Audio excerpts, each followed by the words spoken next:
It's great to finally meet you, Chad. It's Chaz, but thank you, sir. I've heard all about you. The feedback has been interesting. Thank you. Some people say I'm a hero, but, you know. Look, our auditors flagged an issue with the key man risk and the tribal knowledge in your head. You had me at key man. You're too kind. Yeah, so anyway, they're concerned that if something were to happen to you, the entire operations would shut down. Oh, don't worry. I'm perfectly healthy. I go to Mexico at least once a quarter to, stay healthy. Right. So where are the backups of all these spreadsheets? I have a solid backup plan so anyone can access the data whenever they need it. One copy on my desktop, one on my home PC, and another copy right here in my head. So we have 3 copies. We're in great shape. Yeah, that's a real problem. No, it's fine. I don't mind maintaining the redundancy. Someone has to protect the company data, right? We're also concerned that the data isn't making its way to our ERP system or that new AI tool we're rolling out. Oh, that's okay. The spreadsheets are a lot more reliable and flexible than those tools, so you don't need to worry. Chaz, I'm going to be direct with you. The board wants this risk eliminated. We need everything documented, backed up, and migrated into the new ERP by the end of this quarter. End of the quarter, huh? Is that a problem? No, I can do that. Quick question first. The freight surcharge calculation, the one that feeds your gross margin number, that's currently in tab 34. You want me to migrate that too? Yes, all of it. Okay, cool. And the vendor rebate accruals, the one that make the quarterly earnings tie out? Those two. And the revenue recognition bridge you presented to the board last month, the one that turned a miss into a beat, that lives on my home PC. How much of our reporting runs directly through you? Define how much. You know what? Let's not rush this. These things take time, change management and all that. Yeah, 3 to 5 years. Sure. Pleasure doing business, sir. And hey, don't stop believing. So that is Spreadsheet Guy. He continues to dominate corporate America. I was going to say he continues to be a nuisance, but based on the feedback from the audience, I don't think he's as much of a nuisance as he is a reality. So love doing the Spreadsheet Guy series, mainly because it's so real. I think every client I've ever worked with had a spreadsheet guy or gal. And it's especially relevant to today's episode. You mentioned, or you noticed in that video, Spreadsheet Guy, one of Spreadsheet Guy's shortcomings, if you will, or one of the things that he's being pressured on is that he's got all this data and his spreadsheets in his head, but it's not making its way to the ERP and the AI systems that are being rolled out by corporate. So he's caught in the middle here trying to figure out, well, how do I take all this logic, all this stuff that I've been forced to do outside the system? How do I move it to the new system? And then, of course, he wins out in the end and buys himself an extra few years to figure out how to make that happen, largely because it's so complicated. And I think what this does is it opens up the web of complication that new technology exposes. Anytime you have a new technology like AI, like ERP, any sort of enterprise tech, you're forced or tasked with the issue or the problem of trying to figure out, how do I take all that customization that I've got in my legacy systems? How do I get all the spreadsheets, all the undocumented processes in people's heads? How do I get all of that into the new system? And that is a lot easier said than done. It's easy to look at Spreadsheet Guy and the people that are part of the legacy environment. It's easy to look at them as the problem. But one of the big things that I actually just recently posted a longer form YouTube video on is spreadsheets and spreadsheet guys of organizations are actually a symptom of a deeper problem, which is their enterprise technology sucks. Their systems can't handle what needs to happen in the business. So Spreadsheet Guy comes along, he fixes the problem, and he unknowingly becomes part of the problem that all the consultants and leadership is trying to fix and the software vendors are trying to fix. And sounds good in theory. Let's get rid of Spreadsheet Guy, even though we like the guy. He's funny and entertaining. Maybe we don't need him in the organization, and that is not realistic. And I would argue, and I would submit to you, that Spreadsheet Guy and spreadsheets in general are going to become even more prevalent in the coming years, not because I'm advocating for spreadsheets, but because, per the premise of this episode, AI and ERP are headed in a direction that's not good. It's not sustainable, and there's a lot of turbulence in this transition to cloud ERP and AI solutions. And that's really what we want to focus our discussion here today on episode 280 of Transformation Ground Control. We're going to talk about AI hype versus reality. We're going to talk about AI in the world of ERP. We're going to talk about what's really happening in the world of AI and ERP, some use cases and case studies of organizations that have tried but failed to implement AI. What are those lessons and what can we take away from that? We're going to talk about some of the data and what that's showing. I mentioned that already. We'll talk about how on-prem isn't dead. We'll talk about the limitations of cloud. We'll talk about hybrid options. We're going to talk about a lot of stuff here in episode of 280 of Transformation Ground Control. Welcome, and let's jump in. Welcome to Transformation Ground Control. Ground Control. The podcast that covers everything related to digital transformation.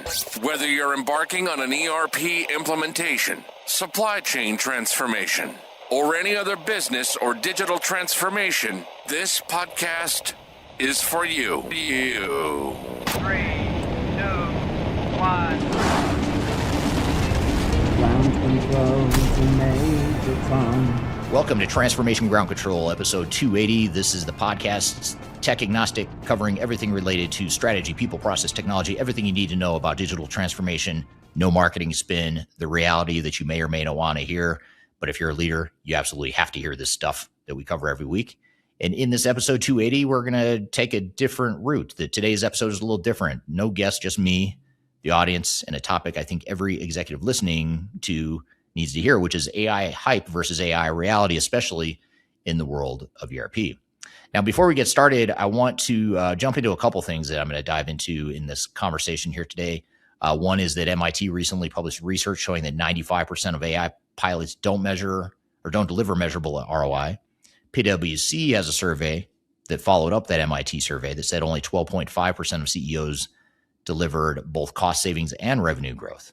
So AI pilots aren't producing results. Only 1 in 8 CEOs are getting both savings and growth out of their AI investment. And if this were any other technology, we'd be calling it a crisis. We'd be calling this a problem. But because it's AI, it's sexy, exciting, investor friendly. The industry is largely staying quiet, and we're in that same spot that we always seem to find ourselves in the technology space, where we think we finally found that technology that is the silver bullet. You know, back in the day, it was, the Y2K fix. That was going to be the silver bullet. The client server technologies of the early 2000s, the cloud systems of the 2010s. Now here we are into the 2020s saying, no, but for real, this time it's different. AI is going to be different. It's going to be easier to deploy. It's so much more flexible. It can do so much more. It's going to replace people's jobs. All the same garbage that we've been spouting and cycling through for 30 years now that I've been doing this. We're just rehashing it again, calling it something different and hoping for better results. And as you know, hope is not a strategy. But here we are. And I think the key here is to understand the realities of where we are in the AI journey that we're in. And keep in mind, we're really early in this phase. I mean, I think 5 or 10 years from now, we're going to look back at today and say, wow, we had no idea what we were doing back then, did we? And when I say we, I mean, even us as consultants, I think we're learning a lot as we go. Vendors are still selling this concept. Boards are still pushing for AI. Stock prices are still being rewarded for AI announcements. But meanwhile, in reality, real customers are burning money on AI initiatives that just aren't delivering. So that's why today I'm going to spend some time digging into the case studies that nobody wants to publicize: Ford, Starbucks, Volkswagen, Taco Bell, even McDonald's.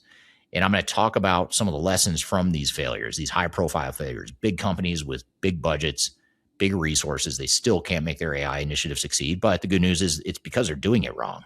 It's not because they don't have enough money or enough focus. It's because they're doing the wrong things. They're doing the same things they've been trying to do for 30 years, which is spotlighting and focusing on technology and completely ignoring people and processes and even strategy. So before we dive into all this, though, I want to get to a comment or a question on social media that I received that's very relevant to today's episode. And the comment or question is this: Eric, you're being too negative on AI. Every business that doesn't adopt AI now will be out of business in 5 years. I am calling complete BS on that. AI, or lack thereof, will not put you out of business. In fact, I would argue that today you are more likely to go out of business by deploying a big, expensive, bloated, complicated, unworkable AI tool, especially if you haven't cleaned up your data and you haven't trained your people and you haven't built your processes to support AI, if you haven't built the data governance, If you haven't done all these things, you are more likely to go out of business by deploying bad technology, whether it's AI or ERP or anything else, by the way. So my response to this is I'm not anti-AI. I'm just anti-stupid. Let's stop being stupid about how we spend money. I love AI. I use it all the time. Literally, I'd say, gosh, I can't even count. I'd say 15 to 20 times a day minimum. I'm using AI for everything from, just understanding the status of different clients, how meetings are going with our clients on a day-to-day basis, which potential clients I should be reaching out to that look like they're the most interested in our services, whatever it is, even creating marketing content, my videos, my podcast, this podcast script. I'm reading a script that was created with AI using my thoughts, but it's organizing my thoughts in a way that allows me to prep for this podcast so much faster. So I use it all the time. I believe in AI. We use AI as an organization too, not just in creating content, but we use AI with every client engagement we have, which opens up a Pandora's box of information and knowledge and understanding that we just never had before. Hundreds of clients now have helped us train this model to where now we can deliver better, more effective and faster results to our clients. So I totally believe in AI, and that Mission Control AI tool is something that we bring to the table. And I'd love to show you Mission Control AI at some point. So reach out to me, DM me if you want to learn more about it, especially if you want to see how it could help with your digital transformation. It's really cool. It has all of our methodologies built into it. It has all of our client experience, all 400 plus clients, plus another 1,000 companies that I've talked to, that our team has talked to over the years, maybe not as paying clients, but just navigating their transformations and helping them on an informal basis. So a lot of really powerful stuff there with Mission Control AI. If you want to learn more about it, reach out.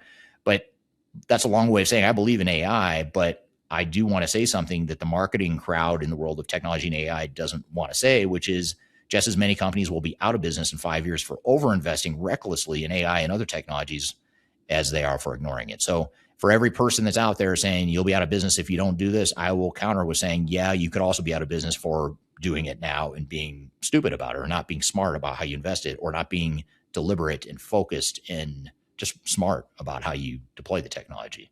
So the companies that win aren't going to be the loudest adopters. They're going to be the smartest ones, the one who tied AI to specific business problems and didn't fall for the FOMO, didn't fall for the hype, didn't blindly follow their system integrator or their vendor. So that's all important stuff. So we're going to cover today, I'm going to cover the trough of illusionment. I'm going to talk about real case studies of AI failures from Ford to Starbucks to Volkswagen, why most projects are failing, what AI done right actually looks like, and how to navigate the dysfunction between vendors, consultants, and customers, which is exactly what my new book, Welcome to the Machine, is about. And if you haven't checked that out, go to Amazon. It ships everywhere in the world, either physically, you can get it hardcover, paperback, you can get it electronically. Via Kindle. You can also get the audiobook. So go to Amazon.com and you can have it shipped to you, access it anywhere in the world. And in that book, I talk about the dysfunction between vendors, consultants, and their customers, and how each of those three parties do something that creates dysfunction, or it creates a machine of failure.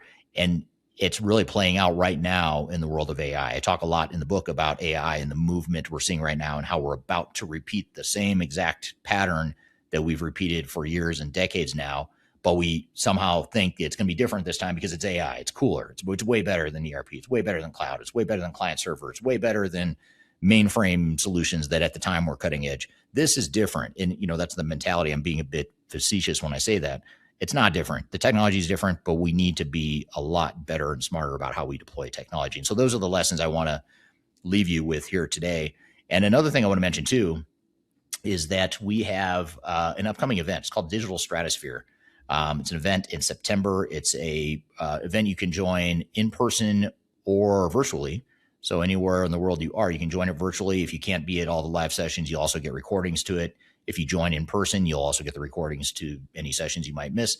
But it's September 9th through 11th, I believe it is.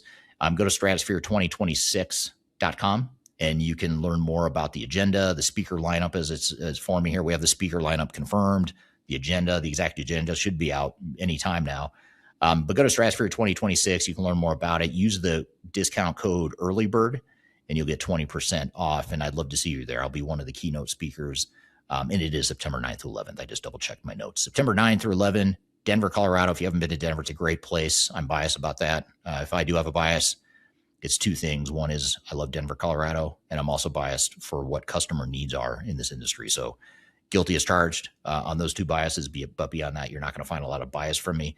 But having said all that, stratosphere2026.com. Use the promo code earlybird for 20% off.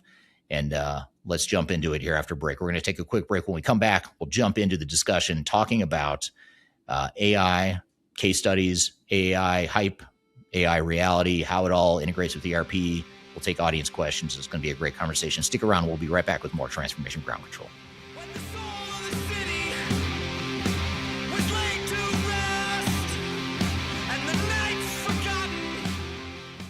If you're about to embark on the jungle of digital transformation, check out my new book, Welcome to the Jungle. It's a book that just came out in late 2025. It's my second book, and it's a book that focuses on digital transformation failure case studies and talks about the lessons and takeaways from that. It's 300 pages packed of all the lessons and things that I've learned from having been an expert witness in lawsuits related to digital transformations, and also with our team helping clients recover some of their failed projects. I've included as many lessons that could possibly fit into one book here. You can read this book. You can order it anywhere in the world in hard copy format, which is this format here. You can get it in paperback. You can also get it electronically as well. Scan the QR code right here or go to the links below for your copy. Hope you enjoy it. Let me know what you think. Are you looking for ways to promote your product or service to enterprise technology decision makers and influencers throughout the world, like the ones who listen to this podcast? Major Tom Productions creates media, events, and influencer marketing for B2B technology providers. Our productions are exciting, educational, disruptive, and effective. Most importantly, they create results. Our content is unlike any other in this industry, engaging, influential, and trusted by technology buyers and influencers throughout the world. Each month, our productions reach hundreds of thousands of targeted buyers and decision makers who trust and engage with our honest and tech-agnostic content. With long-tail viral results and engagement with our content, Major Tom Productions provides a way to reach your target market and create awareness, calls to action, and a connection with potential customers. So, collaborate with us today. Learn how we can feature your product or service on podcasts such as Transformation Ground Control, Journey to S/4HANA, and Journey to Dynamics 365. We can also feature your brand on our YouTube channel called Digital Transformation with Eric Kimberling, which boasts over 100,000 subscribers and over 2 million video views per year. You can also participate in our in-person events, including our Digital Stratosphere Conference. Contact us today to learn more. We can tailor a marketing campaign that works for you. We look forward to helping more people learn more about and become engaged with your brand.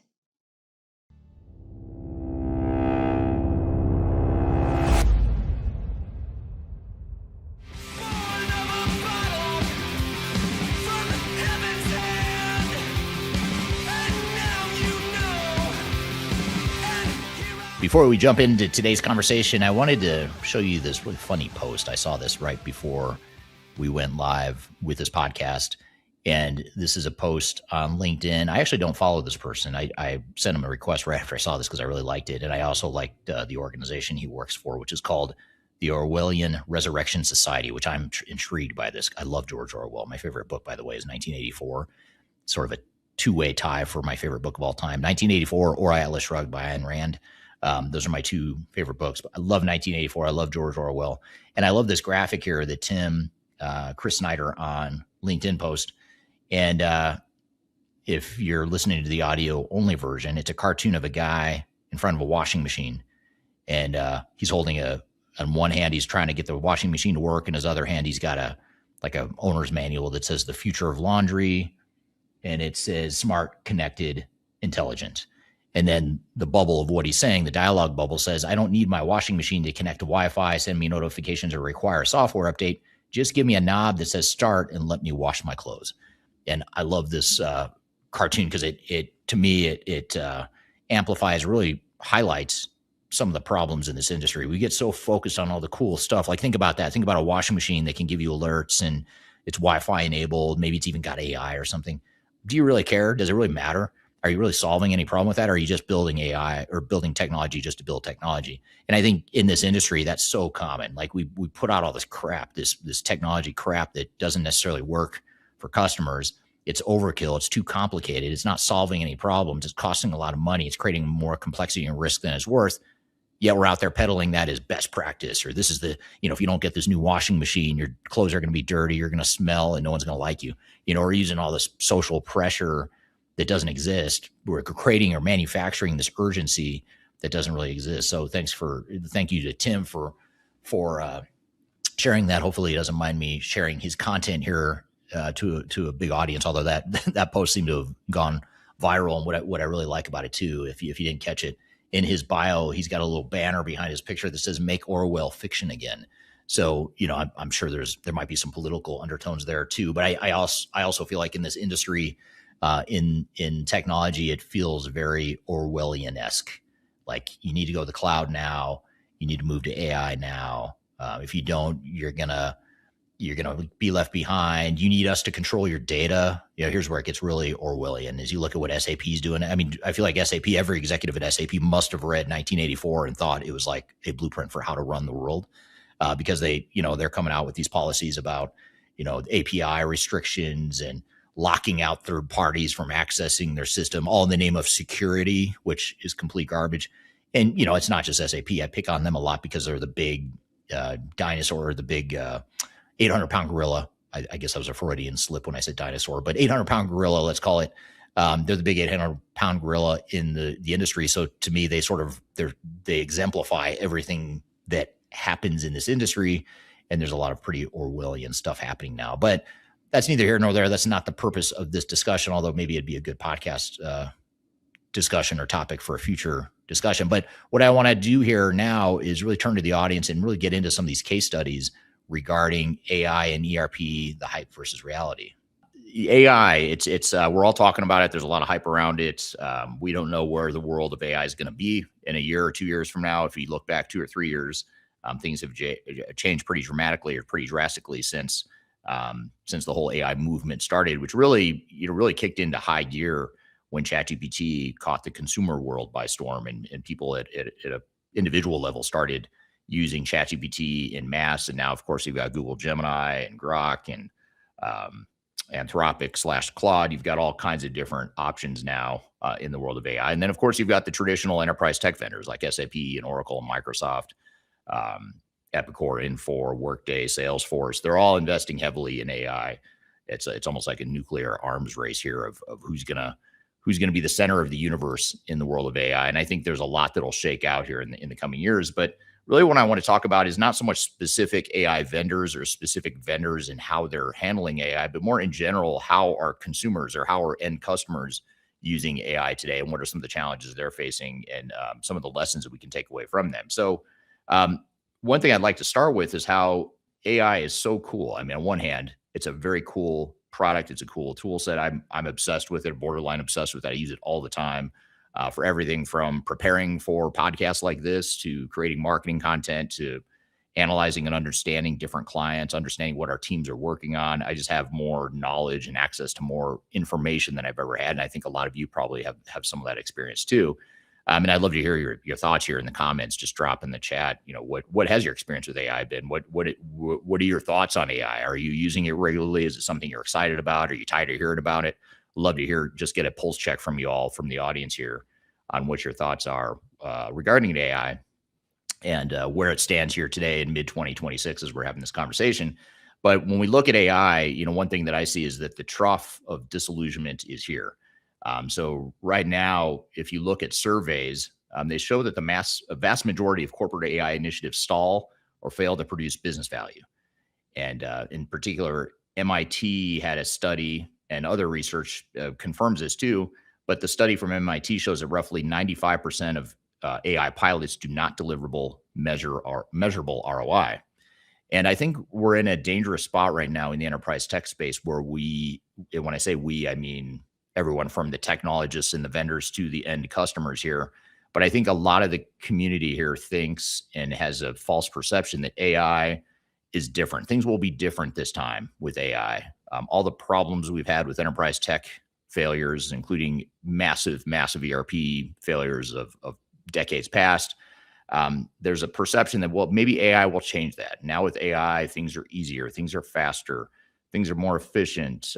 We have access to siloed data in ways we didn't have before. And some of that is true. There's some truth to that, but it's just like, it reminds me of the cloud movement. As companies started moving to the cloud, a lot of organizations started thinking, oh, cloud's going to be a lot easier because now I don't have to deal with all the internal infrastructure and someone else is going to manage this all for me. It's just a lift and shift from on-prem to the cloud. And I think we have learned over the last 10 years or so that that is absolutely not true.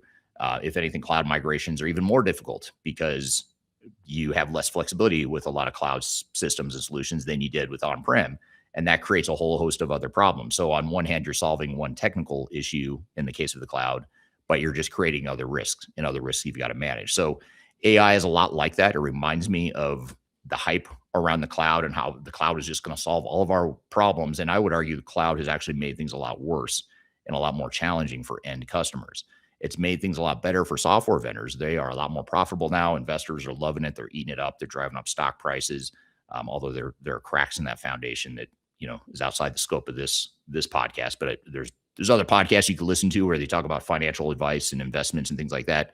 There are cracks in the foundation of the economics of AI. And a lot of companies, by the way, including Microsoft and Oracle, have been called out lately for overstating some of the revenue that they're generating from AI and cloud, and understating the massive costs that go along with building infrastructures that can support cloud and AI solutions. So that's a whole nother topic for another time. But point being that this is a lot like what we've seen repeatedly over and over again over the last 30 years that I've been in this industry, which is new technology comes along. We think it's going to solve all our problems.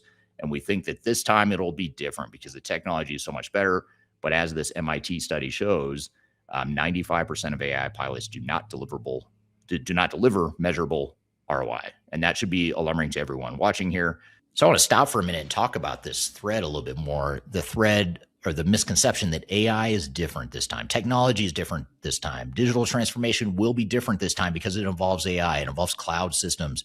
The ERP systems are more modern now, and it's different. I've been hearing this for so long. It drives me crazy. It's the same thing over and over. It's like, oh, no. I know we failed in the past and the technology sucks and our implementation sucked, but this time, for real, it's different. I know I've said that 3 or 5 times over the last 20 years, but now for real, it's true. It gets old, but I've been in this industry for almost 30 years, so maybe I'm a bit jaded.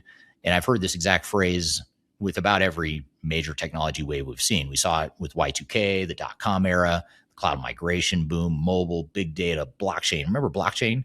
Remember the metaverse? I mean, blockchain and the metaverse were going to be the next big thing. And it's sort of, both of those things have fallen out of favor pretty quick. I mean, there's a pretty fast boom and bust for both of those.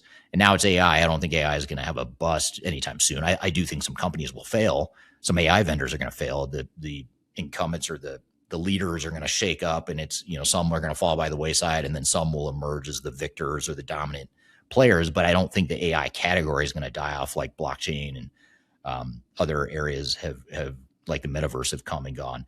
But every single time we see one of these cycles, one of these hype cycles, the industry tells us this time it's different. The technology is so much better. The transformation will happen faster. User adoption is going to be easier. Failure rates are going to go down. The ROI is going to be easier to capture. If anything, I think things are getting worse. And in fact, the data points to it. If you look at some of the data, not only the data that we're talking about here in this episode, but there was recently a study from McKinsey that I think it was like 88% or more of companies are not getting any value from their AI initiatives and or are failing. So the failure rates are, I would argue, going to creep up. I don't think they're definitely not going to get better.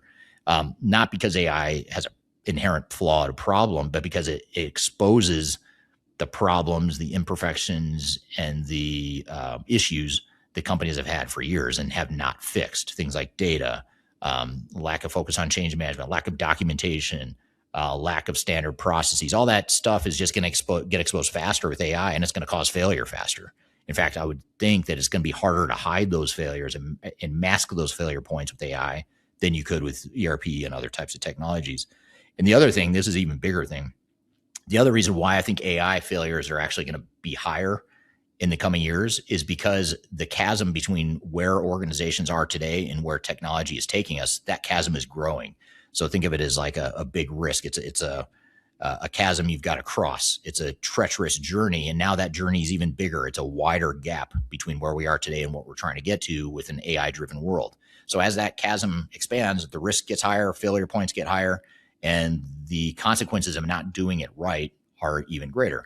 So all those things lead me to believe that AI failures and even ERP failures rates are going to continue to increase. They are not going to get better as long as we keep doing things the same way. Now, if in the next, let's say overnight tomorrow, everyone wakes up and gets a head on their shoulders and decides that we need to stop trying to implement technology like it's 1999, then sure, maybe I hope I'm wrong. That would prove me completely wrong, but I'm not seeing that yet. I'm not seeing companies get smarter about how they deploy technology. And I'm certainly not seeing vendors and consultants get smarter about it. They are pushing the same narrative. They're pushing these projects like it's 1999 and we're in 2026. It's time to get with the changes. For as much as technology is advanced, our way of implementing is severely outdated. It's super old school. It's super ineffective. I don't know why it hasn't changed. It's very frustrating to watch. But I think over time, I do see companies starting to catch on. And I think part of it, if I'm being honest and also maybe a slightly biased way, I do think the movement of more independent tech agnostic consultants, not just my company, but since starting Third Stage, there have been a proliferation of independent consulting companies. So I think that's a good thing. I like seeing more independent consultants, even though a lot of them are just one or two man shops or whatever. That's fine. It's creating an awareness and an objectivity that didn't exist in this industry 10 or 20 or 30 years ago. So I think the tides are shifting. It's just going to take time to change this machine, if you will, this machine that this industry has built that's very dysfunctional. But I think over time, with more independent, objective voices, you'll start to see that change. And as leaders get smarter about how to deploy these technologies, that will change. So the reasons these projects fail are still the same. The companies that succeed and the things they do are still the same. They do it with clear strategy. They've got strong leadership, clean data, smart governance, disciplined execution. All that stuff will survive all the technological changes in the world. The technology will come and go, but those fundamentals need to be in place. And if you don't have those fundamentals in place, forget about the technology. It doesn't matter how cool it is, what it can or can't do in theory. It's not going to happen in reality if you don't get those things right. So we talk about the studies. Let me reiterate these points. MIT gave us the data about AI. 95% of pilots don't measure deliverable ROI. PwC said 12.5% of CEOs say that AI delivered cost savings, revenue growth. So in other words, 87.5% of companies say they aren't getting cost savings, revenue growth. So AI is genuinely powerful, but it doesn't exempt you from the fundamentals. If you don't have your data house in order, AI will make your data problems louder. If you don't have governance, AI will make your governance problems faster. And if you don't have change management, AI will make your change management problems bigger. So the technology is new, the failure modes are old, and don't let anyone tell you otherwise. In addition to the MIT study, you also have a PwC survey that found that only 12.5% of CEOs reported AI delivered both cost savings and revenue growth. So you have to ask yourself, well, if you're not getting cost savings and or revenue growth, then why are you implementing AI? What's the point? You can't say it's just strategic. It's it's modernizing. It's reducing technical debt. Those are fuzzy, intangible, utopia, rainbows and unicorns sorts of business benefits that can't be justified, in my opinion. And certainly the PwC data shows that and backs that only 12.5% of CEOs reported that AI delivered both cost savings and revenue growth. So the takeaway here is that the failure is almost never the algorithm or the technology. AI has the possibility, the capabilities of completely transforming the way we do business, the way we run our businesses, the way we make decisions, the way we analyze and understand our businesses. I certainly see it firsthand. We use AI very heavily in our company. It's made us a lot more efficient and effective in the way we deliver to our clients, but it doesn't come without hiccups and major roadblocks. I know for our organization, we're consultants, right? We do a lot of change management stuff. We're always advising clients on how to use better technology and how to manage change and navigate the human side of change. We struggled a lot with as a company to deploy AI and to embed AI within our delivery. And it just goes to show that even a company like us, where that's what we do for a living, that's what we do every day, yet we ourselves struggled with adopting AI. It took us a solid year to get to where we actually had a lot of momentum and actually started to see the business value. And now we finally have consultants where our team is fully on board. And we're not a huge company. We have less than 100 consultants worldwide. But imagine if we had 1,000 or 10,000 or 100,000 employees, the difficulty gets exponentially worse. So that's just a personal case study from our team here at Third Stage. But the key here is that the challenges that we're experiencing right now with AI is almost never the technology itself. Although I will say AI is a bit different than cloud ERP or ERP systems of years past, because ERP systems at least have been around for a long time and they're fairly or relatively well developed and established, whereas AI tools are relatively new and relatively immature. So that's some of the challenges here. So just some comments here from the audience. I'll go to all the platforms here and circle around and see what people are commenting in the chat here. Natasha on LinkedIn says, I use it regularly as a thinking partner and as a coding assistant. I like the term thinking partner. I do the same thing. I bounce ideas around. I get ideas from it. I take an initial idea from AI. I'll sort of make it my own. And I use it all the time now for like video, like when I create YouTube videos, when I create shorts, when I need to write a script for a more planned out or, a more scripted video that I do. I'll use AI to help me. I'll just give it the general ideas of what I want to cover, and then AI will kind of refine it for me. And so I'm with you on that. I like that thinking partner concept. That's the same way I use it too. Megan on LinkedIn says, I use it a lot for work as well as a lot of recipe conversations and adaptations to adjust for being in Denver and for finding discount codes when I online shop. I never thought to use it for discount codes. It's a great idea. I don't think I should tell my wife about that. Maybe I should. I don't know. Let me think about that. That could be a good thing or a bad thing. Let me know in the comments. Should I tell my wife or not that she could be using AI for discount codes? On one hand, it saves us money, but according to her math, she'll be saving us money if she buys more. So anyway, topic for another day. But discount codes I hadn't thought of, but the recipe conversions and adaptations. I am not a cook, but I love to grill. And so I've been using a ton lately for just how to grill different things. And so it's been kind of cool to learn how to do things that I probably wouldn't have done on my own. Because for me, it's a lot easier just to go ask AI than to watch a YouTube video or, to watch like a 5 or 10 minute video when I could just ask AI. So for cooking, that's a good use case as well. Here's a comment from YouTube from Thomas Kimball on YouTube. Thomas says ERP failures were implementation failures. The software generally worked fine. The AI failures we are seeing now is the technology failing, not the implementation. Yeah, I'd say I agree and disagree at the same time. I think there's a subset of what you're saying that's right. I think there's a partial immaturity to AI tools that is causing failure. But I think it's more when I think of technology failing in the world of AI, I think more of like the AI tool can't access other technologies that it needs access to, and more importantly, it can't access data it needs, or the data isn't clean. So I suppose if you consider that a technical failure, then I'd say yes, that's true. But I'd say that's still only a subset of what the bigger challenges are that companies are facing. A lot of them are facing challenges related to the human side of things as well. But I'd be curious to hear from the audience. Do you think this is true? Do you think it's a technology implementation? Do you think it's operations? Is it organizational? Is it data related? I would love to hear your feedback on this. Let's see. Bernie on TikTok says, love your YouTube videos. Helped out a lot when I got into enterprise sales a few years ago. I get that a lot. I get a lot of comments from enterprise technology sales people that said my videos helped. And I appreciate that. And I find that fulfilling, as long as you're not using it to become part of the machine to do all the weird tactics that sales reps sometimes do. No offense to all the salespeople here, but sometimes this industry is not the most up and up in the way they sell software. So hopefully my videos can help you at least understand the consumer or the customer perspective. Katie on TikTok says, rush to profit, less thought about compliance and governance. Yeah, rush to profit, less thought about compliance and governance as it relates to AI implementations.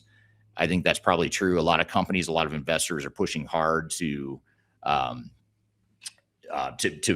embed AI in their organizations, and they're not thinking about the actual implications and what the risks are and whatnot. So good point there. Thanks for that comment on TikTok, Katie.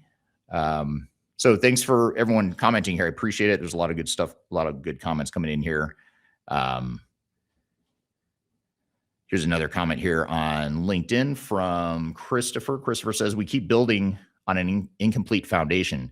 The enterprise software stack literally can't support automation reliably without human intervention and support, which is exactly what we're asking for with autonomous AI. We need a new foundation.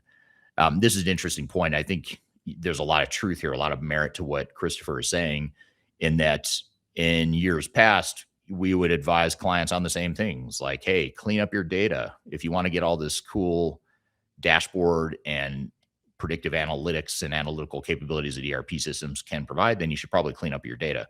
Well, here we are decades later, still saying the same things to clients, like you should probably clean up your data. And now it's even more magnified or more true with AI tools, because AI further exposes and more quickly exposes problems you might have with your AI tool set. So those are all things to keep in mind as well.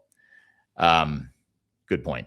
Old Bear on TikTok says AI is just intelligent algorithmic intelligence, not true AI. Artificial intelligence, in all caps, intelligence will be next.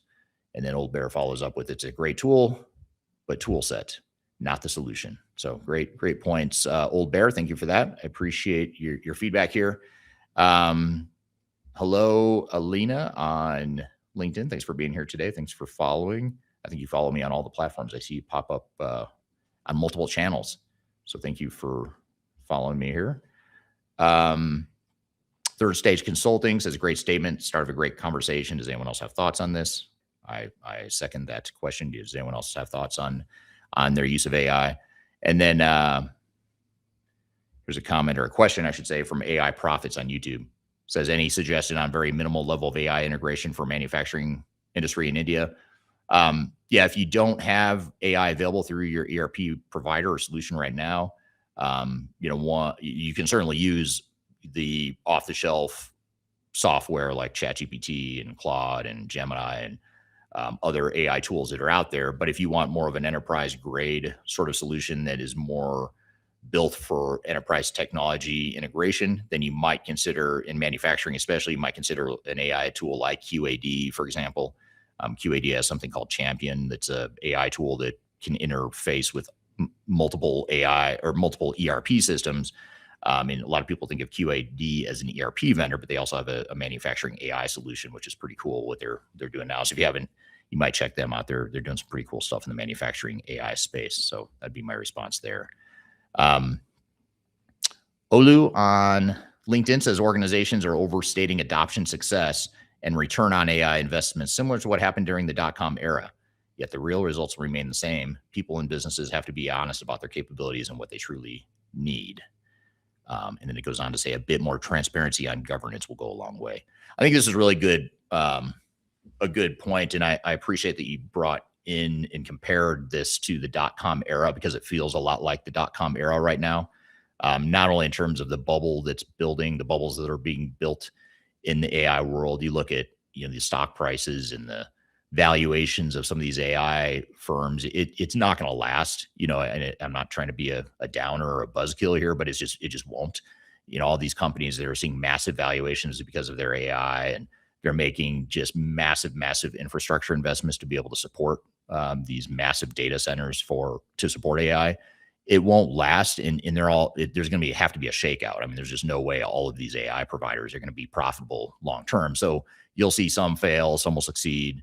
It is like a lot like the dot-com era. Investors are a little blinded to the sexiness and the appeal of AI, but I don't think the AI providers, for the most part, have provided a truly profitable model yet. And I'll be curious to see which ones succeed and which ones don't, because I think the landscape of AI may look a lot different in, call it 2 to 3 years, than it does right now, which is the hard part of navigating this right now too. If you're thinking about ways to, what type of AI tool should you be investing in, it's hard to navigate it because so many of these AI providers are new, and will they be around in 2, 3, 5, 10 years? It's a big unknown question here. So great questions. Keep them coming. I'm going to come back to the questions here in a moment, but what I want to get to here next is kind of building on the point I was talking about earlier with those studies that show that most organizations are not getting the business value they expect out of AI. and they're not, in some cases, they're not getting any business value, any sort of measurable business value. But let's talk about why is that? Why is AI in ERP environments under delivering? Well, first of all, there's the sizzle versus steak. Vendors sell the buzzwords and the glossy demos, but the real functionality oftentimes doesn't match. It's really hard too as a consultant, where we're advising clients every day on how to navigate their technology decisions. And some of these are the biggest capital investments they'll ever make. At the very least, it's the biggest capital investment they've made in the last 5, 10, 15 years. And so it's a big deal. These are big long-term investments that these companies are making, and they have to sift through or navigate the difference between what they're seeing in a demo and understand what's the reality of what's actually deliverable, what's actually working, on the front lines in reality with AI tools. And those are two different things. And we struggle with that too, because a lot of times vendors will show you stuff that could be, it's almost like a future state of what might be. But then you dig in and say, okay, well, show me some examples from customers that are actually using this. And the data points are very limited as far as the use cases, the actual use cases.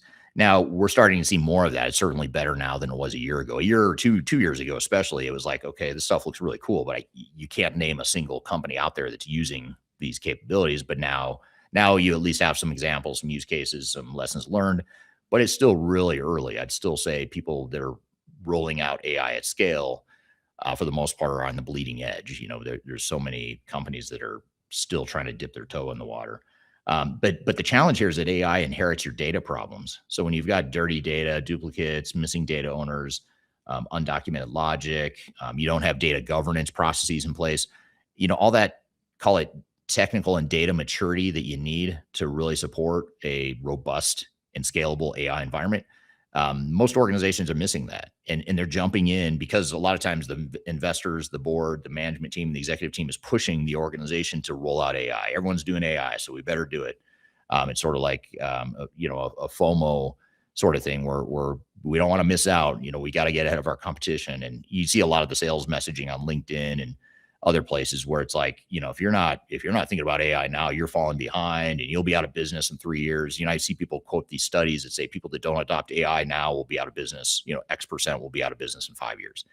That's a load of garbage. I would argue the opposite, which is a lot of companies that invest too much in AI right now will be out of business because they invested too much in AI and didn't invest in other things that could deliver actual business value to their companies. But of course, software vendors don't want to hear that. The sales reps in the audience may not want to hear that as well, but it is the truth. There are just as many, if not more, companies that are barreling full speed ahead towards these big, massive investments that are going to be complete money pits and a waste of shareholder value, a waste of business value. And you're just as likely to put yourself in a bind because you invested recklessly in AI, as opposed to invest in something else that might deliver more value. And I don't mean just other technology initiatives, whether it's cleaning up your data or just getting a basic functioning ERP system, for example. We have so many clients that have a broken ERP system that they've been struggling with for years, and now they want to layer on AI on top of that without fixing that broken foundation. And so I think that's the challenge or the risk that organizations need to think about.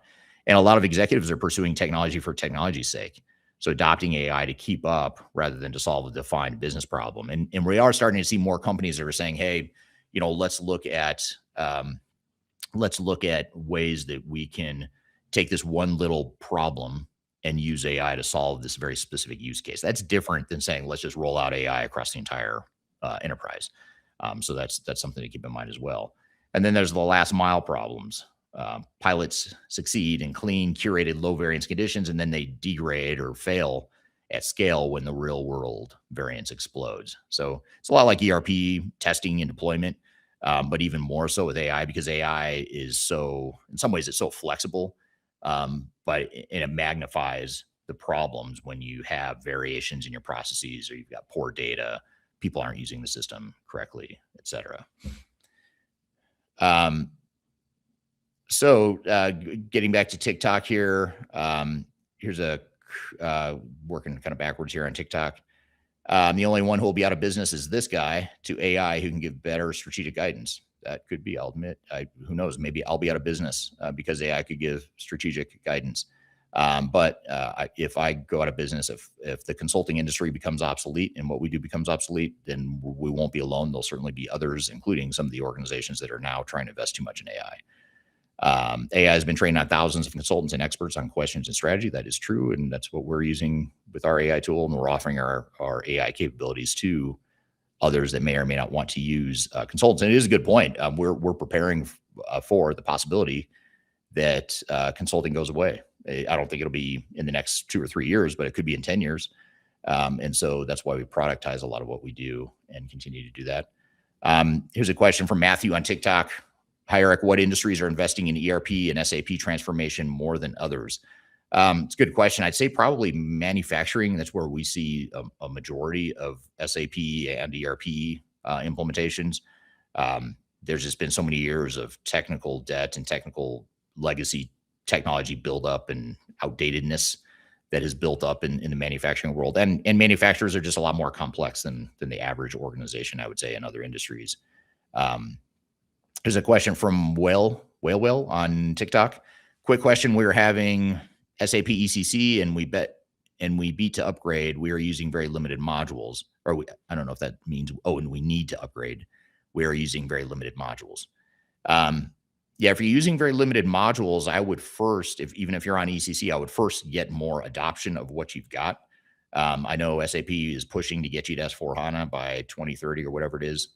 But it's your business. And if you've already got an asset like ECC and you're not optimizing, you're not getting the full business value out of it, you've already paid for it.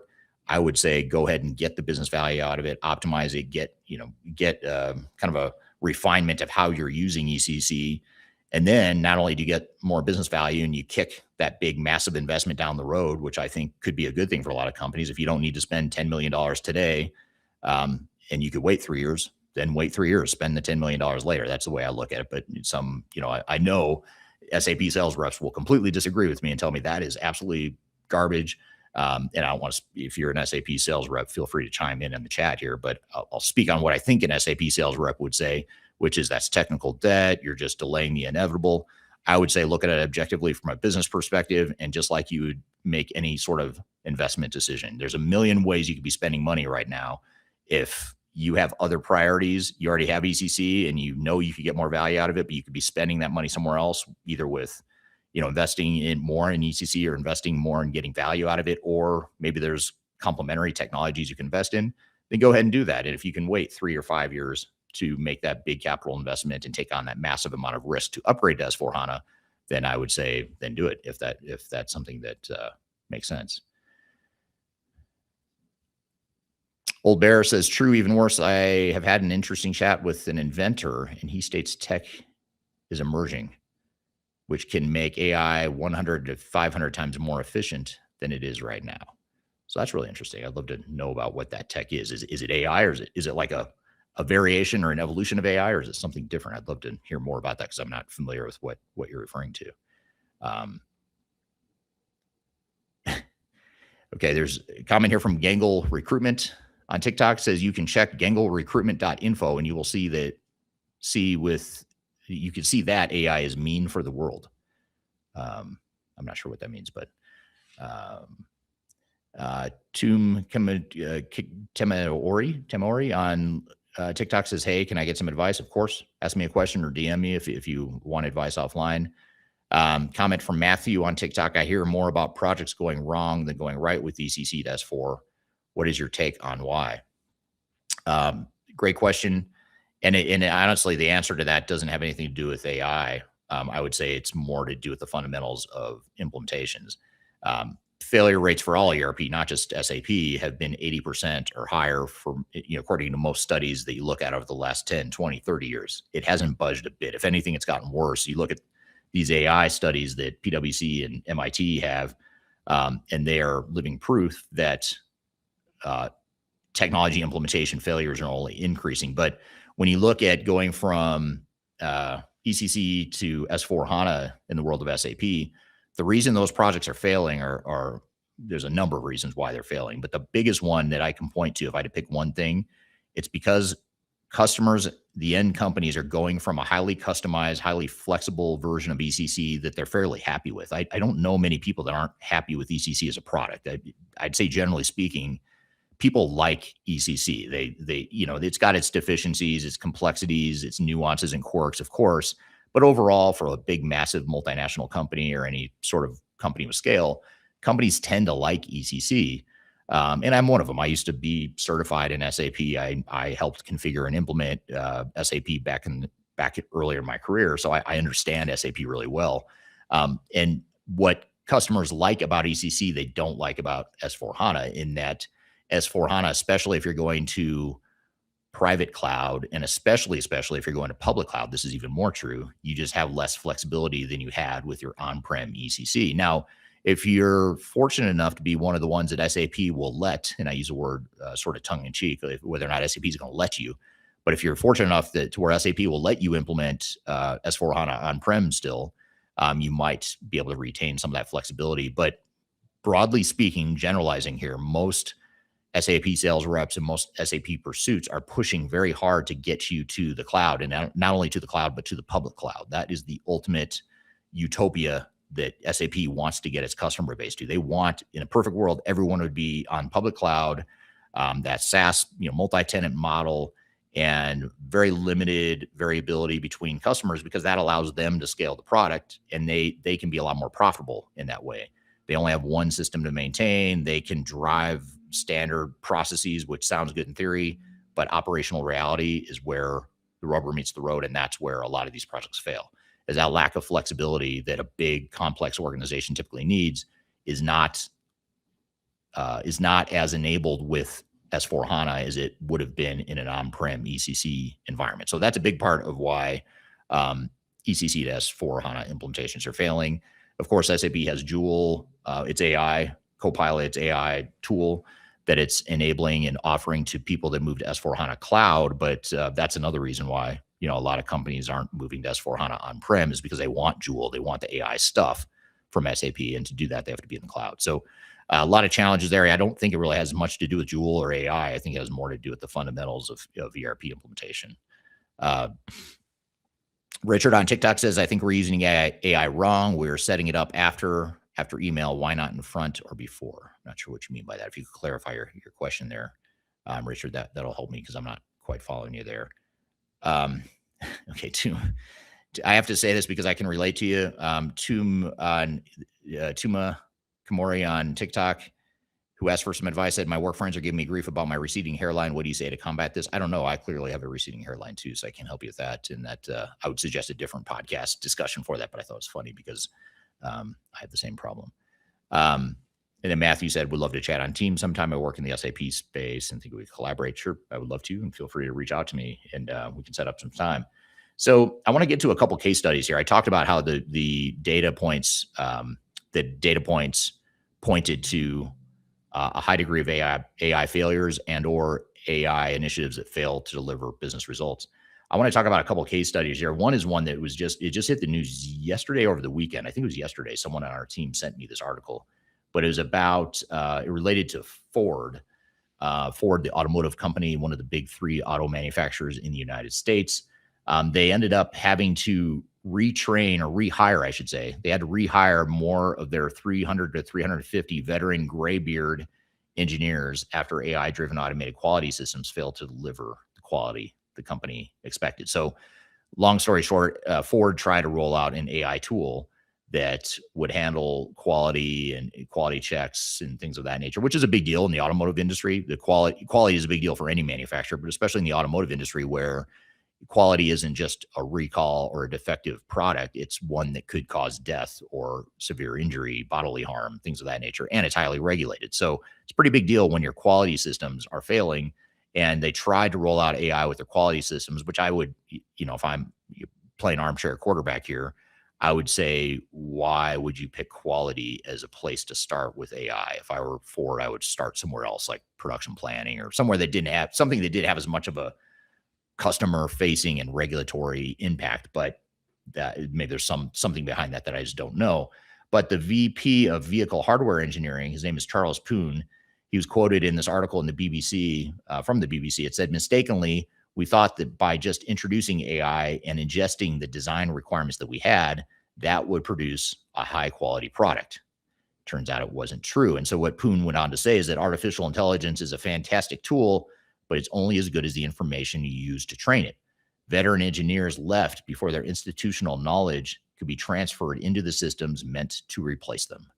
We're here chatting about AI and ERP, hype versus reality. We've got a lot more to cover. We'll be right back with more Transformation Ground Control. Stick around. I met her in a club down in Old Soho, where you drink champagne and it tastes like Coca-Cola. C-O-L-A. If you only attend one event this year, make it Digital Stratosphere 2026. It's our annual flagship conference. It's going to be September 9th through 11th in Denver, Colorado, the same location as we held it last year. It's 3 days where digital leaders, ERP practitioners, and transformation experts come together for no-spin, vendor-neutral conversations on ERP, AI, and digital transformation. There's no marketing fluff. There's no pay-to-play sponsorships, just real practitioners sharing real lessons. Go to thirdstage-consulting.com/stratosphere to learn more and register. Tickets are limited, and these always sell out, and I'd love to see you there.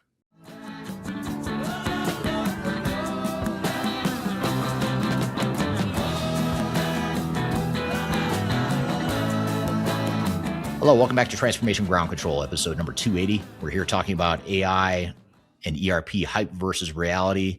We're talking about everything from case studies, lessons learned, things you should do to make your AI and ERP initiatives more successful. This is a post I posted to LinkedIn recently and is meant to be funny, and I thought it was cool. And this is where AI comes in handy. And clearly, I used AI to generate this image. If you're watching or if you're listening to the audio-only version of this podcast, essentially what this is, it's a old school, like an old Western wanted dead or alive poster. It's kind of hand sketched, hand drawn on the old paper. And it's got a picture of someone that looks like it could be me. It says wanted dead or alive for crimes against the industry, known to tell the truth, challenge the narrative, expose risk, question the plan, and defend clients, not agendas. And it was meant to poke fun at the fact that a lot of people in this industry want to silence my voice or voices like mine. Because a lot of what I say is not intended to run counter to their narrative. It's meant to run in alignment with what customer needs are. What our clients need and want is where 99% of my thinking comes from. So a lot of people think I'm just trying to be disruptive. I'm trying to be a thorn in the side of ERP vendors and AI vendors and big four consultants and whatnot. I'm not. I'm just looking at things from the lens of clients and what's best for them and the solution that's going to be best for them. And spoiler alert, most of what vendors and big system integrators and big four consultants deliver or propose is not in customer best interest. It just rarely is.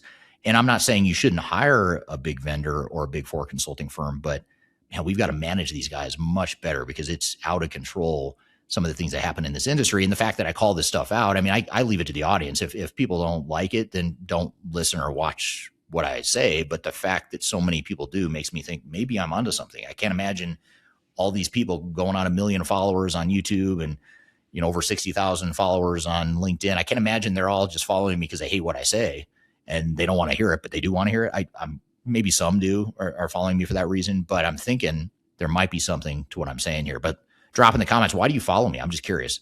Why you follow me? Why do you follow the thought leadership of Third Stage as a team? I'd love to hear your feedback. Is it because you agree? Do you disagree? Are you just trying to learn? I'd love to hear in all seriousness and sincerity what that is. But this is a fun little post to LinkedIn that I tried to do. I also had one recently or not too long ago where I had again, AI generated, although I could have done this for real, I suppose. It's a picture of me with tape over my mouth and it just says banned or silenced or something like that. And that's, I think, what a lot of people love is for me just to shut the hell up. But I enjoy fighting for customers and for what I believe to be right in this industry. And I also believe in fighting against what's wrong with this industry. And most of these are not personal things. It's more of a dysfunctional structure of the company or of the industry. And I think that's the real problem here. So I want to come back though to right before the break, we were talking about Ford AI, the AI quality failure. So as a recap, if you're just joining, Ford tried to roll out AI to replace hundreds of engineers, and the AI project failed they tried, or they did, hire back those veteran engineers.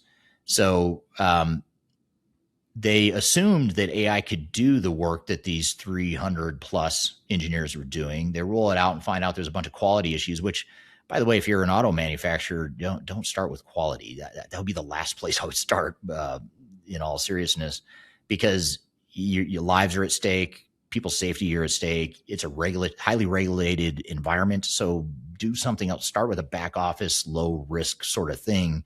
Then figure out, once you figure out how AI is going to work in your company, then roll it out to quality. But I don't run Ford. That's above my pay grade, apparently. So that it's easier to say, I suppose, than to execute in a boardroom. But the result is that quality dropped as a result of this AI rollout. Output didn't meet expectations, and they had to hire the engineers back, which I'm just I would love to have been a fly in the room for one or more of those conversations. Like, hey, I know I laid you off because I was replacing you with AI, but turns out AI kind of sucks. Would you please come back and help us fix the mess?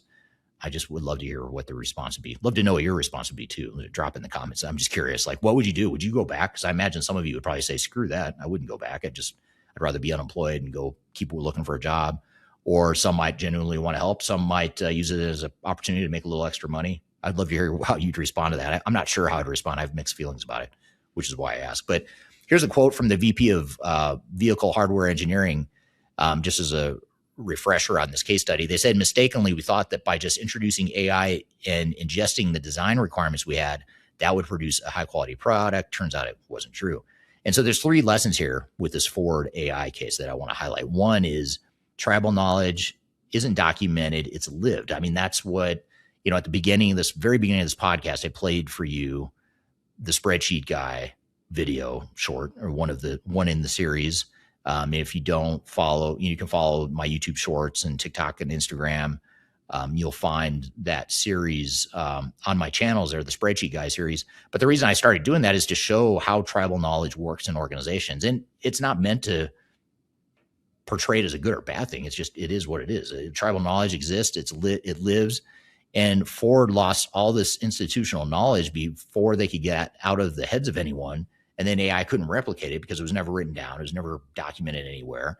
And so if your AI strategy assumes your senior people are easy to replace, then you don't have a strategy. You have a future lawsuit, especially in the case of Ford. If you're a highly regulated environment, like if you're in pharmaceuticals or aerospace and defense, don't do what Ford did. Your consequences would be even higher than it was for Ford. So that's lesson number 1. Tribal knowledge isn't documented, it's lived. Lesson number 2, never lead with we're replacing you. If you tell your team AI is going to replace them, then why would they help you train it? Why would they share the tribal knowledge? Why would they cooperate with the rollout? You've just told them their job is to make themselves obsolete. That's not leadership. That's organizational sabotage. I actually have a episode of Spreadsheet Guy that I filmed. It hasn't been released yet. It will probably be released just before or after this podcast episode comes out. So keep an eye out for it. But it's basically Spreadsheet Guy meeting AI guy. And essentially the premise of it is that they collude, basically. So Spreadsheet Guy is the master of tribal knowledge and, the heroics that he uses to run the company or to run his part of the company. And then he realizes, instead of AI being a problem or a threat, he finds a way to collude with AI guy to basically make themselves both indispensable to the organization. So they form somewhat of an alliance. So keep an eye out for that. I'm having fun with that, and that'll probably be an ongoing thread in the series. But I bring that example up because that's what where a lot of people are, is they view AI as a threat. And it's crazy to me to seeing some of these public announcements where the CEOs, the leaders are coming out saying, hey, we expect to reduce headcount by X amount by rolling out this new AI tool. And on one hand, the investors will drive the stock price up, which is great. In the short term, that's going to help you probably if you make those sorts of public announcements. But under the hood, under the surface of what's really happening in the organization, you've just tanked morale. And that project is probably going to fail because you tanked morale. So congratulations, you got the stock bump. Your valuation went up, but the bad news is it's never going to happen. It's never going to materialize. And I would argue your stock's going to tank more than it would have if you just never announced anything. It's going to come off worse because now you've not misled investors necessarily, but you've misstated expectations. So never lead with her replacing you. That's lesson 2. And then lesson 3, don't start AI in the highest stakes part of your business. Ford chose quality, a regulated, safety-critical, customer-facing function in an industry where defects can kill people. So that's not where you piloted new technology. It's a terrible place to start the new technology or to pilot it. That's where you protect what's already working. So here's the kicker. Ford had just topped the J.D. Power 2026 U.S. Initial Quality Study among mainstream brands, #1 for the first time in 16 years. And they had to undo their AI initiative to get there. So that's what's crazy. So they had to, the AI didn't get them there. The AI almost prevented them from getting there. So they hire these engineers back. Then they get announced as the top quality rankings. Now, I'm not 100% clear if that ranking was before they tried the AI initiative or after or whatever. But either way, it just shows you what was at stake. That failure happens, and they're expected to be the #1 in safety. So if Ford, with all their resources, talent, and engineering depth, got this wrong, what does that mean for the rest of us? So just be very, very careful about where you point AI first. That was a big faux pas, obviously a big mistake on the part of leadership at Ford.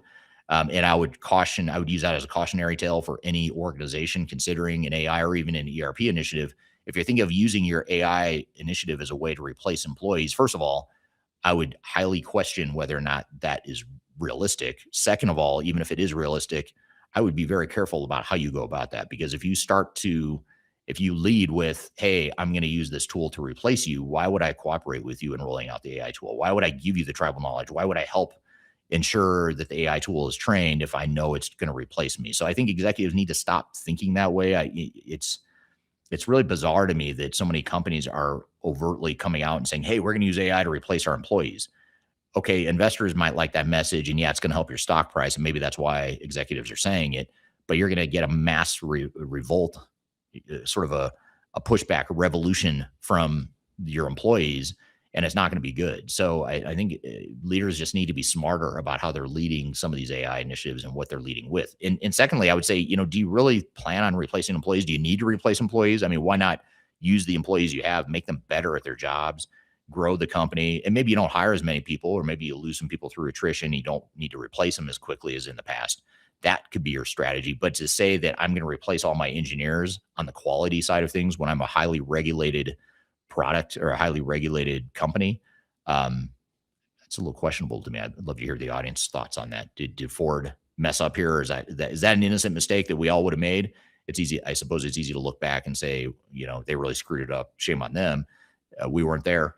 I wasn't there in the boardroom advising them or helping them in that decision. So I don't know what the rationale was there.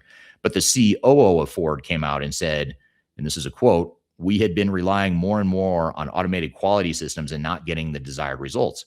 We brought back technical specialists and they hunt for failure points before a part ever reaches the plant floor."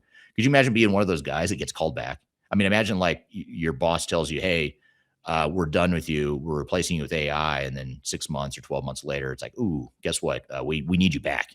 Can you come back and help us out? Here's a question for the audience. What would you do? Would you go back? Would you play hardball and have them double your pay or something? Would you find satisfaction in knowing they couldn't live without you and that the AI tool couldn't do your job better than you? I'm just curious to see what you think. And I suppose I don't have a good answer for that. I haven't thought about it. Back to the question on TikTok, someone said, hey, your job in consulting is the only one that's going to get replaced or go out of business. And I haven't thought much about what I would do if that happened. I'm just, trying to lean into where the industry is going and enjoying it while I can. So I'd be curious to hear from you all what you would do. Let's see here. Here's a question from Puridano on YouTube. It says, will AI be capable of replacing UI forms? Is this a priority for customer experience? So UI being user interface.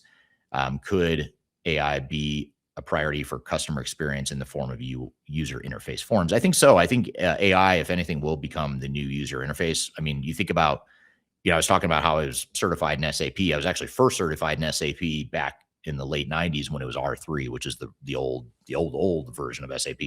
And I still remember I know this is true for JD Edwards and, legacy systems that existed prior to say, 2005. You used to have to memorize transaction codes. Like instead of being menu driven where you like the Windows look and feel where you go to the top, you go to production and then you go to a drop down that says, create production order or whatever it is. Instead of doing that, back in the day, you had to remember like 4-digit transaction codes, like XY123 will take you to the production order screen. And then from there, you can enter the information. But you had to memorize that. You had to know what code to go to. And I always think about that when I think about user experience and user interface and customer experience and how far along ERP systems have come. But I think AI is the next evolution in that, where now I can just prompt AI almost like as though I'm talking to a person. I don't really care where in the system it resides. I don't need to care what menu dropdown you need to go to. I can just ask AI, hey, create a production plan for me for, the week of July 1st through the 7th, using these parameters, whatever. Now, the problem here is that I think when you get AI results from prompts like that, there's a false sense of security, like it must be right because AI is smarter than me, smarter than all of us, allegedly. So whatever information AI gives me must be right. And I think that's a fallacy of sorts that a lot of organizations fall into. But I do think, yes, AI will become the user interface, but we have so far to go to get to that point where we can reliably say AI is the front end tool that employees and maybe even customers use to access information they need out of our systems. So great questions here. Here's a question from Natasha on LinkedIn. Natasha says, what are some ways that companies that have had successful ERP implementations prepare for them, and how might AI help with these preparations? This is a really good question. I think AI can certainly help with implementation. It can help remove some of the messy, noisy grunt work and detailed work that goes into an implementation. So you think about things like data cleansing and data migration. That's something that's ripe for an AI tool. You look at creating testing scripts and tracking test scripts for user acceptance testing. That's something that AI can and should help with. You go back even further in the implementation. You talk about requirements traceability. That's what we're using AI for. That we're using our AI tool to help clients make sure that all the requirements they need and want out of a implementation they're actually getting. And then we flag, AI will help flag which of those thousands of requirements are not being met or are at risk. And so I think you have to look at things like that things that have been manual and very tedious and expensive. Those are things that AI can help automate. Another one is the actual configuration and development. A lot of these, especially like SAP implementations and even Oracle implementations, you'd have back in the day, and you still have this, but I think it's going away. You would have these big offshore centers where they would do all the deep dive, heavy lifting around configuration and development and whatnot. Whereas now, could you use AI to do a lot of that configuration and development for you? It's probably going to be faster. It's going to be cheaper, but it's still going to require some sort of human validation and human intervention. I think that's where companies are struggling the most is, okay, AI is a cool tool, but how do we interact with humans knowing that the AI tool is still relatively immature and it's not where we need it to be long-term? How do we navigate that? And I think that's one of the big problems that companies have, but that's a great question. Comment from Sandy Schultz on YouTube says Microsoft is ahead of everyone else with the new and improved public SaaS model. That you could be right. I know they're ahead of many other vendors. Would love to hear why you think that is. What is it about the new and improved public SaaS model that you think puts Microsoft ahead? I'd love to just hear your feedback and your experience with it so far. Comment from Jason on LinkedIn says, from a delivery perspective, historically, tier 1 implementations have taken 18 to 24 months, with implementation services often consulting multiples of 8 to 12 times the software itself. As AI matures, do you expect a fundamental reset of those benchmarks? What will the new normal look like? And I think you're right. I think it'll have to come down, and it's inevitable that it will. So back to the point of someone on TikTok that said, basically, my job is at risk. Could be true. But I think it's especially true for the really technical side of things. Like when I think about configuration development, the data migration, the data cleansing, those technical work streams tend to delay projects, and they also tend to chew up a lot of budget and a lot of hours. I think it'll address the budget and hours problem to some degree, but I don't think it's going to solve the 18 to 24 month thing, because usually it's not the technology that's causing it to be 18 to 24 months, and in many cases longer than that. It's usually something more related to the operations, to the organizational change, the way the project was managed, the program management. That often leads to things getting off track. Your executive team is misaligned. They're not all on the same page. They make decisions slowly, and that slows things down. Those human and operational dynamics are not solved by AI. AI will solve the technical dimension, which again will save on the cost, I would say, but the time frame I think is going to be comparable. If anything, I think AI might actually extend the timeline, not intentionally, of course, but because it makes it more difficult to integrate the AI tools into the organization. It's a bigger change for organization, and it just takes organizations longer to get to that future state now, because it's a bigger change now than it was in the past. In the past you had a big change, but now with AI, it's an even bigger change, which means it's more of an impact to your operations and your people, which means it's going to take you longer. So I would say, I don't think, if I were to predict, I don't think the timeline is going to change. I think the cost will change in the favor of the customers. It's going to hurt consultants, especially the technical developers with big offshore centers like Accenture, Deloitte, all the big four, the big GSIs. I think they're the ones that are going to be hurt the most. But I think when it comes to like program management, change management, and all the operational stuff, that's the part that is still going to be difficult. AI is not going to solve that. I think that's why, back to counter the TikTok comment, I think that's why our company is actually thriving right now in this AI world, is because of the impact it's having on businesses, and they need help getting through that. So I think cost-wise, yes, it might help. Timeline, it probably won't. But love to hear everyone else's thoughts on that question there. Turns out Sandy on YouTube was using new and improved in air quotes. So thank you. So maybe you're being facetious. I don't know. But whatever you think about Microsoft or any other vendor, love to hear it here. Osmi on TikTok says, any comments working with the Japanese? I'm going on an expat program to implement AI in presumably a Japanese business. I would say Japan and Asian cultures, it's interesting from a change management perspective, because decision making is so what's the word I'm looking for? It's I'm struggling with the right word here. It's decision making is different because there's not overt resistance, there's not overt disagreement, and sometimes people agree when they don't disagree, or when they don't really agree. And this is not true only for Japan, but for other Asian cultures as well. And so sometimes you think you have consensus. That was the word I was looking for, consensus. Sometimes you think you have consensus, but really you don't. It's because there's so much respect to authority and deference to the hierarchy and authority in Asian cultures that sometimes that hides or masks the underlying lack of alignment, the underlying operational issues. For example, when we're working with multinational clients, a lot of times, Western Europe and US and Latin America operations they'll tell you like, hey, this isn't working, here's why, or here's a problem. They'll sort of challenge the way the project is going. But in Asian cultures, they're more likely to nod their heads and agree when they know it's not going to work in reality. And it's not because they're lying, it's because there's such a deferential treatment of authority and hierarchies and whatnot. There's a really interesting case study. I forgot what book this was in, but it was a book I read probably 20 years ago, 30 years ago, maybe.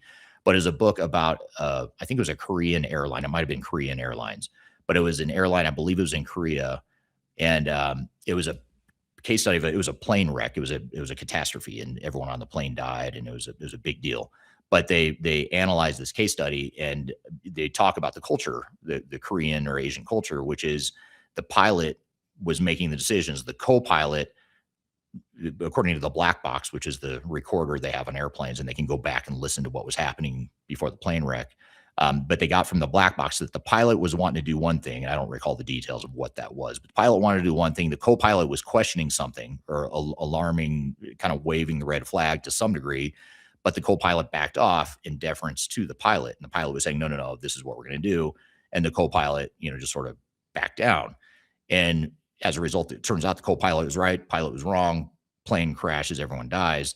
And it was a case study or a use case or an example of how that cultural dimension factored into that potential crash. And it was a good lesson learned for working with cultures like Japan and others. And I apologize, I don't mean to generalize or over stereotype Asian cultures. I know Japan is different from Korea, which is different from China and other parts of Asia Pacific, but that's been my general experience. And I always thought that was a really useful case study, just to understand that it's different, especially if you're coming from the Western world, if you're coming from Western Europe or US or even Latin America. It's just different. The way decisions are made, the way authority and subordinates interact is very different. And you have to navigate that differently than you would in other parts of the world. So HTL Czar on TikTok says SAP stocks are taking a beating currently. Yes, they are. But to be fair, so is Microsoft. I have investments all over the place in technology. And I know Microsoft, Oracle, they're all getting hammered right now. Although Microsoft's rebounding, I'm not sure why or what that is, but Microsoft seems to be doing okay right now. Let's see. Yeah, lots of questions coming in. Thank you for that. Let me keep going here, and I'll come back to these questions here. So that was the Ford example. We were in the middle of talking about Ford, the Ford AI failure. And one last point that I didn't make is that Ford topped the JD Power 2026 U.S. initial quality study among mainstream brands for the first time in 16 years. So it's number one in quality in 2026. So that's what's at stake. You look at a company that's already leading in quality, and then they want to use AI. It backfires. It's a problem. I'll be curious to see if in 2027 they still have that same ranking, knowing that they had the problem with AI on the quality side of things. So let me know what you think of Ford, by the way.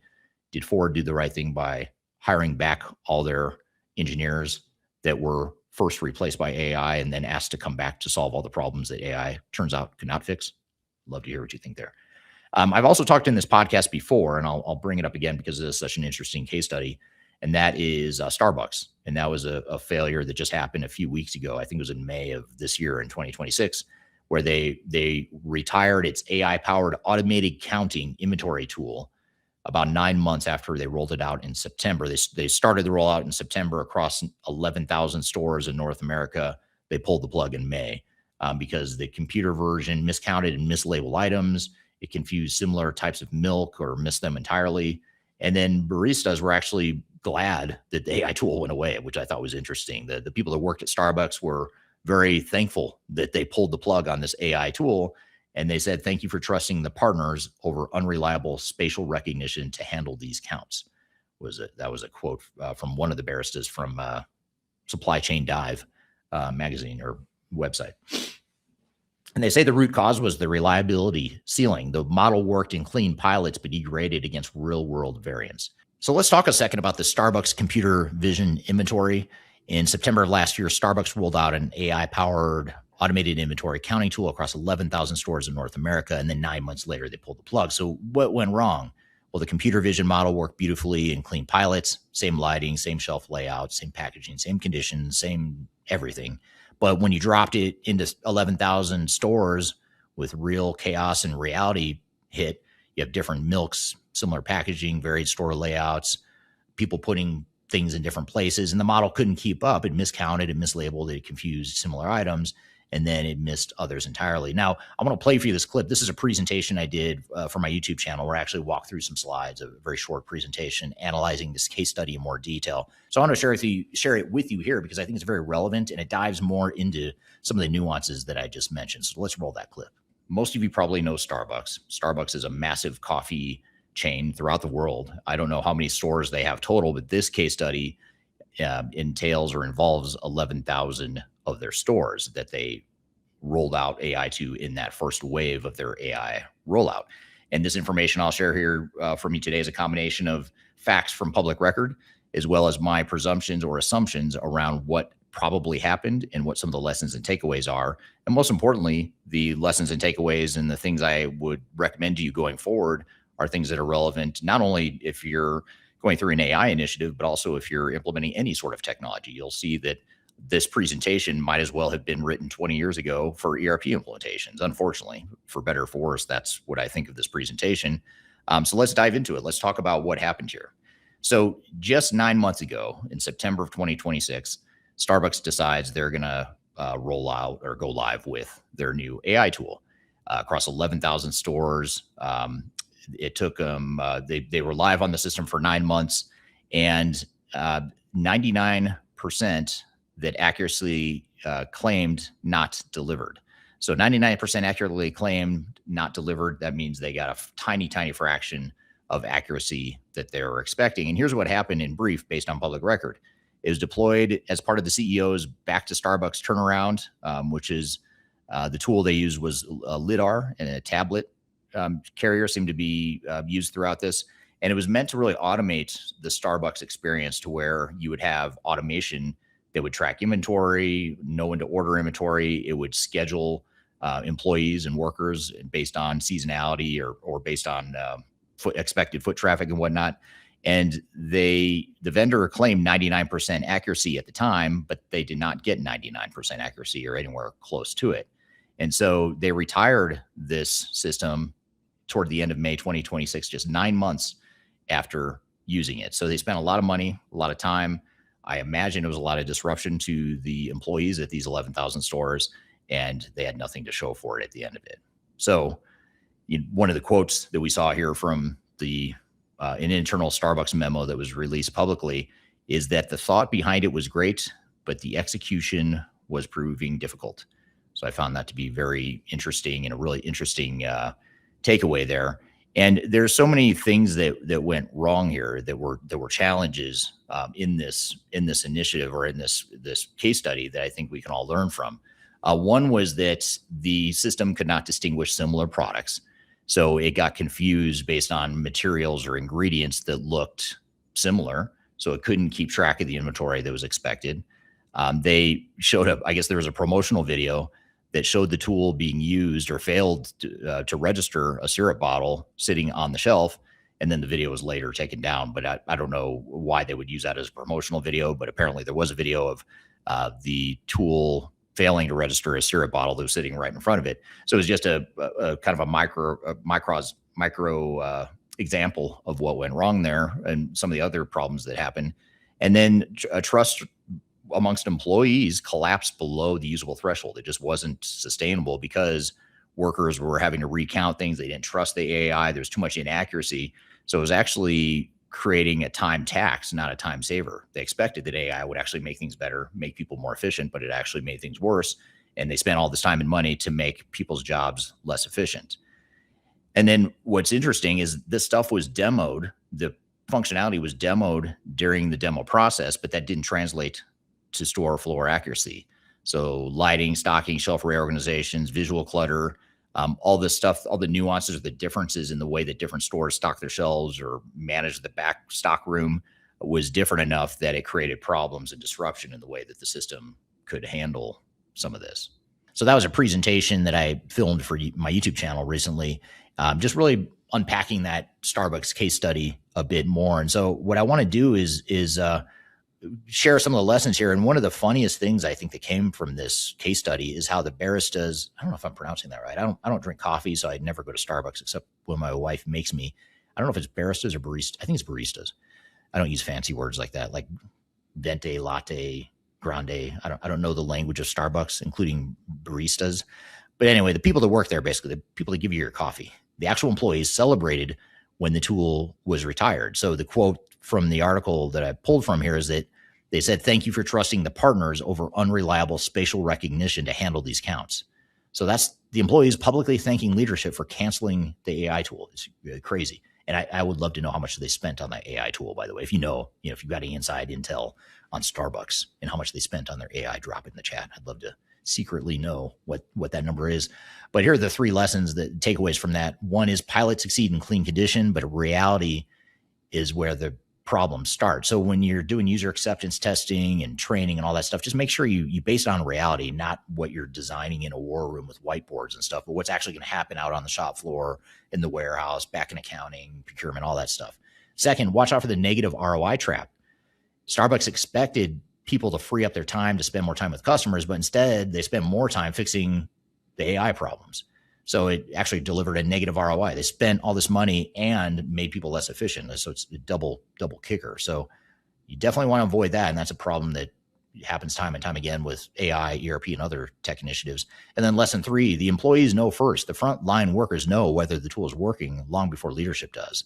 And this is where it gets weird, because a lot of times leadership refuses to listen to their employees, but they'll listen to their consultants and vendors that are telling them everything's fine. Like, everything's fine. This is just a normal hiccup. This is a normal part of the process. The project status report says green, so everything's fine, right? And they convince leaders that everything's fine, but then you've got a revolution brewing over here with your employees. And then, the consultants and vendors just point the finger and say, well, they're part of the problem. They're just resisting change. We'll just put some change management in place to address that later. It never works. And so if your shop floor people are quietly working around the AI, that's a signal. And if they're openly resisting it, then that's a 5-alarm fire. So pay attention to your employees. In fact, I would argue that you should pay more attention to your employees than you do your vendors and consultants, because they don't have the same vested interest that your employees and you as a leader do. So you want to pilot to production gaps, pilot to production gaps are invisible until you scale. So you don't want to assume your pilot proves anything until you've stress tested it with variances, exception scenarios, and the real humans who are going to use it every day. Labeling and stocking inventory at different stores, AI had been tested, but it assumed a fairly universal approach to inventory placement and inventory management. And it turns out that was not true. And then they also expected that this AI tool would save time and money, because now the baristas wouldn't have to spend time counting inventory. They could spend time with customers. But it turns out they had to spend more time fixing AI, that it diminished all the expected savings, and it canceled it out, to the point where they spent all this money on AI to then have employees spend more time and money go fixing what AI screwed up. So that's a trap you've got to watch out for. You're going to spend a ton of money on AI or any sort of technology tool. ERP is the same thing, CRM, et cetera. Don't spend a ton of money on the tool only to find that you've got negative business value, and be sure you get it right. These are all things that can be avoided. These are not, oh, wow, I can't, executives sometimes act like this is some big surprise. Like, I can't believe this happened. Well, you look at what they did and how the things materialize. Of course, you would expect it to be a failure. And I think a lot of us here listening and watching here today probably could have called that and said, well, that is going to be a failure. And that's something we all could have predicted here. But the ERP lesson here and the AI lesson is the pilot to production reliability gaps are invisible until you start to scale it. So I can't tell you how many times, like in an ERP user or ERP system testing environment, everything passes with flying colors. You get to UAT, sometimes even then it passes with flying colors, although oftentimes it'll completely fail UAT, even though it passed technology testing, because it doesn't work from an operational perspective. But what's even worse is when you have that false sense of security, because it passes all the UAT test, user acceptance test. But what often happens is they didn't have the complete scenarios. They didn't have all those exceptions and all the sort of the reality of how the operation really works. They only had a small subset of it, and then it all passes, and then everyone feels like, oh, things are great, we can go live now. Then they go live, and then they use it in reality, and it's totally different than what they tested in UAT. Sounds like that's what happened here at Starbucks. It's a classic mistake. It's a common mistake. It's one that is absolutely avoidable. And this is part of why you don't want your technologist leading your testing process. I still don't understand why leaders insist on having their system integrator do all the user acceptance testing, because all they care about is making sure the technology works. They don't care about whether it works for your business. They just care that the system works. They deliver a working system. You're paying the subscriptions for it. They're making money off you. They're making the money off the services. They make money when you go live. But they don't get penalized when things go off the rails. And so they benefit no matter what. You're the one that has to pay the price. So if you're a leader in a company and you're implementing AI or ERP, just take ownership, take the matter into your own hands. Stop thinking that Deloitte, Accenture, KPMG, Capgemini, all the big tier 2, tier 1 system integrators, stop thinking that they're going to do this for you, because they can't and they won't. The data supports it. It's been the same story for 30 years. I'm almost tired of talking about it, but eventually, hopefully, the industry will start to catch on that they need to take more of an active role in managing these projects from a business perspective, spend a lot less time focusing on the technology and the system integrators and the vendors and all the bells and whistles they want to focus on. So those are some examples. There's other ones too. I'll kind of do a rapid fire review here of some of the other AI failures. And then I want to make sure to get some time to talk about some of the lessons and case studies from our client base. But Volkswagen had a big bang attempt to build one of the unified AI-driven OSs across 12 brands. It ran into billions in operating losses and multi-year product delays. And so the lesson here is avoid big bang modernization. AI requires modular, iterative integration. So if you're going to do any sort of technology initiative, whether it's AI or ERP, don't do a big bang approach if you can help it, unless you're a really small, relatively simple organization, maybe. But if you're of any mid-size, larger enterprise sort of scale, especially if you're multi-location, especially if you're multinational, don't do it. It literally never succeeds. So why play those odds with such a big investment? There's also Taco Bell. I've been eating at Taco Bell in years, just as a side note, but I always see the ads on TV and I always think I should try Taco Bell because it looks so good and delicious, but super unhealthy for you. But I've not tried it recently, but I know Taco Bell is a very popular brand. My kids love it. Apparently all the kids love it, but I loved it as a kid too. But anyway, that's neither here nor there. they had a drive-through voice AI that had failures. So, for example, a customer ordering 18,000 cups of water was something that was viral on the internet as a use case or a funny flaw of their AI tool. So it forced a shift to a human AI, a hybrid model. And so just a company like Taco Bell, Volkswagen, Starbucks, Ford, if these companies are failing at their AI initiatives with all the resources, all the money, and the sophistication and maturity that they have as organizations, think about your organization.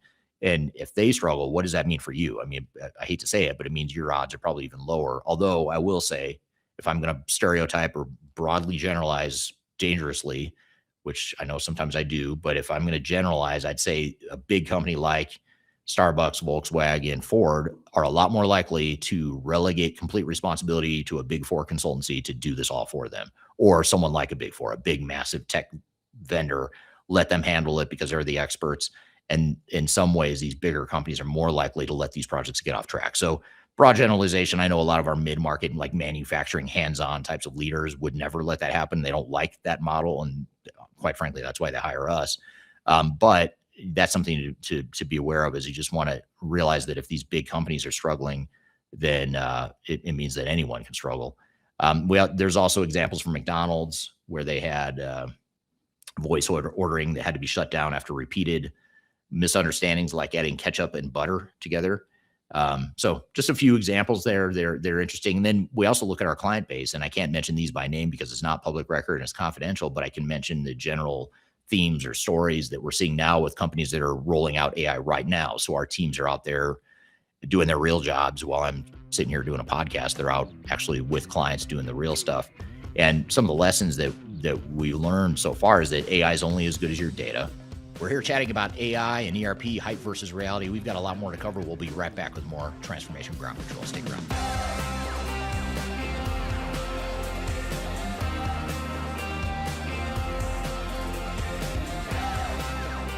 I'm Greg Benton. I'm the Chief Strategy Officer with Third Stage Consulting. And if you are embarking on your digital transformation journey or in the middle of that journey in 2026, you're going to want to see our digital transformation report.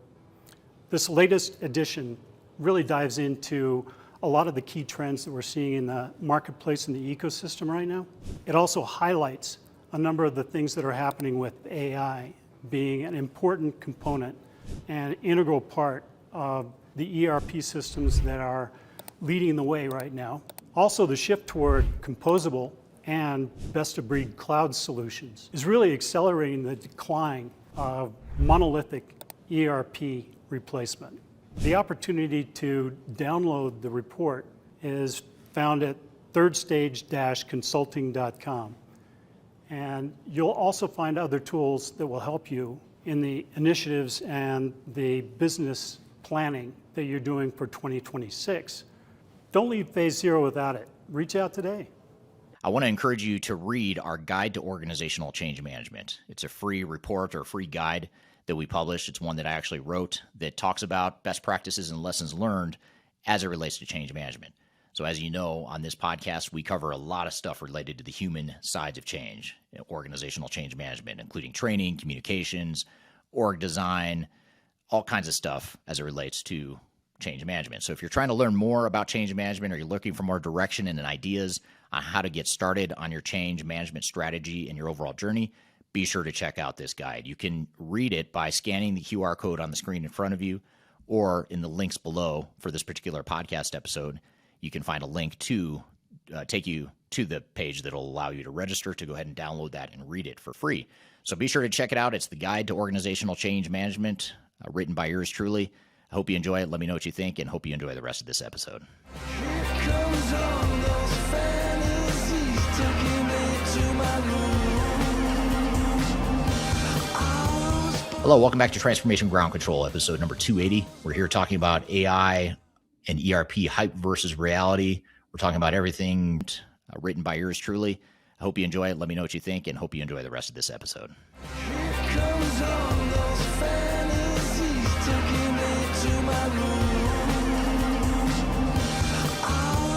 Hello, welcome back to Transformation Ground Control, episode number 280. We're here talking about AI and ERP, hype versus reality. We're talking about everything from case studies, lessons learned, things you should do to make your AI and ERP initiatives more successful. So I want to stop for a second and talk about this point around how AI is only good as your data. Every AI initiative I've ever seen succeed has one thing in common. The data foundation was solid before AI got layered on top.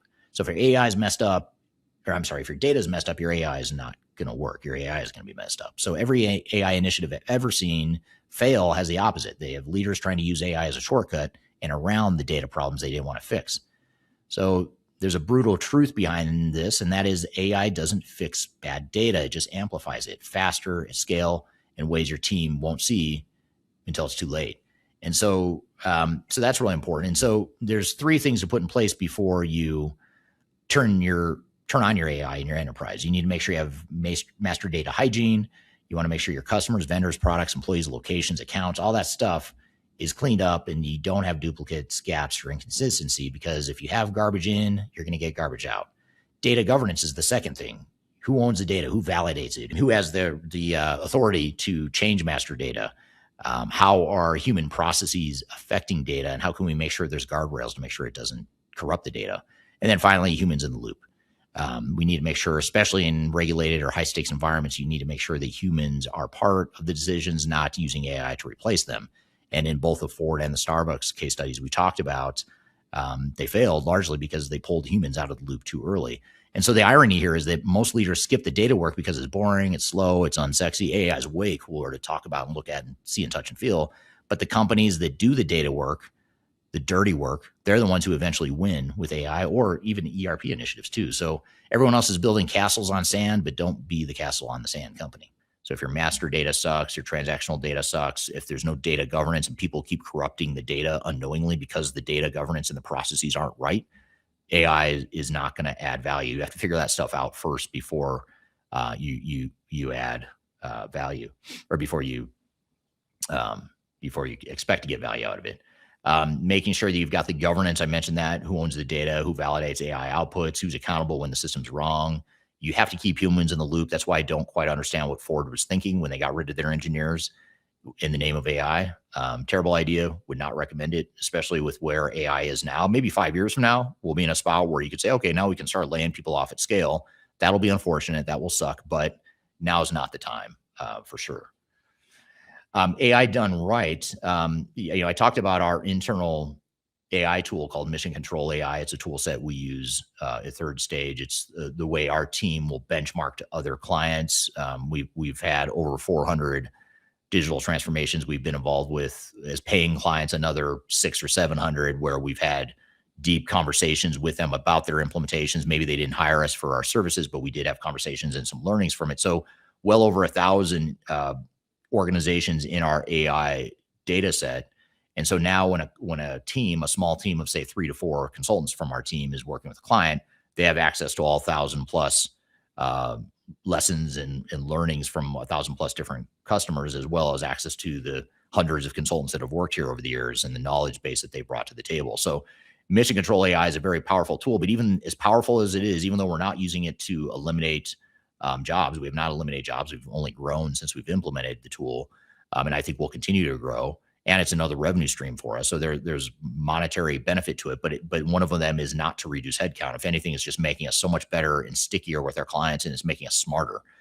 So each of our people are very smart, but now you're taking that 1, 2, 3, 4, 5 person team, and you're adding the collective knowledge of hundreds of consultants, over 1,000 different implementation lessons. Now they have access to that. It's almost like you've got this super brain that's part of your team now. So it can work. And we've seen other clients that have been successful when they've done it the right way. But like I said, it's been difficult. It's not been an easy rollout for us. And we're not by any means a large company that should struggle with a technology initiative. And we're consultants that do this for a living. So you'd think for us it'd be easy, but it was not easy. So if that tells you anything, it means it's probably going to be harder than you expect for most organizations. So I'd say the general lesson here is where AI genuinely wins is where it makes interfaces and ERP systems easier to use, and where you actually get predictive insights and it improves your efficiency and adoption. I think most organizations we work with don't have a problem with too much staff. So it's not like they have a lot of fat to cut. It's more they're not getting the job done. They're not getting the job done right. So focus on allowing AI to be a tool to help your people get the job done right. And I think you'll go a long way to doing that. Just checking here, TikTok. It's harder to find the comments here. Esme says, yep, that's exactly what I'm seeing from past system implementations. Disruptors are seen as annoying. Gabriel says, what are the main problems with today's ERP systems? One word, cloud. I would say cloud is a big problem. No one wants to talk about it, but cloud is creating a lot of problems for companies because it's creating less flexibility. It's creating vendor lock. It's creating less access or less ownership of data.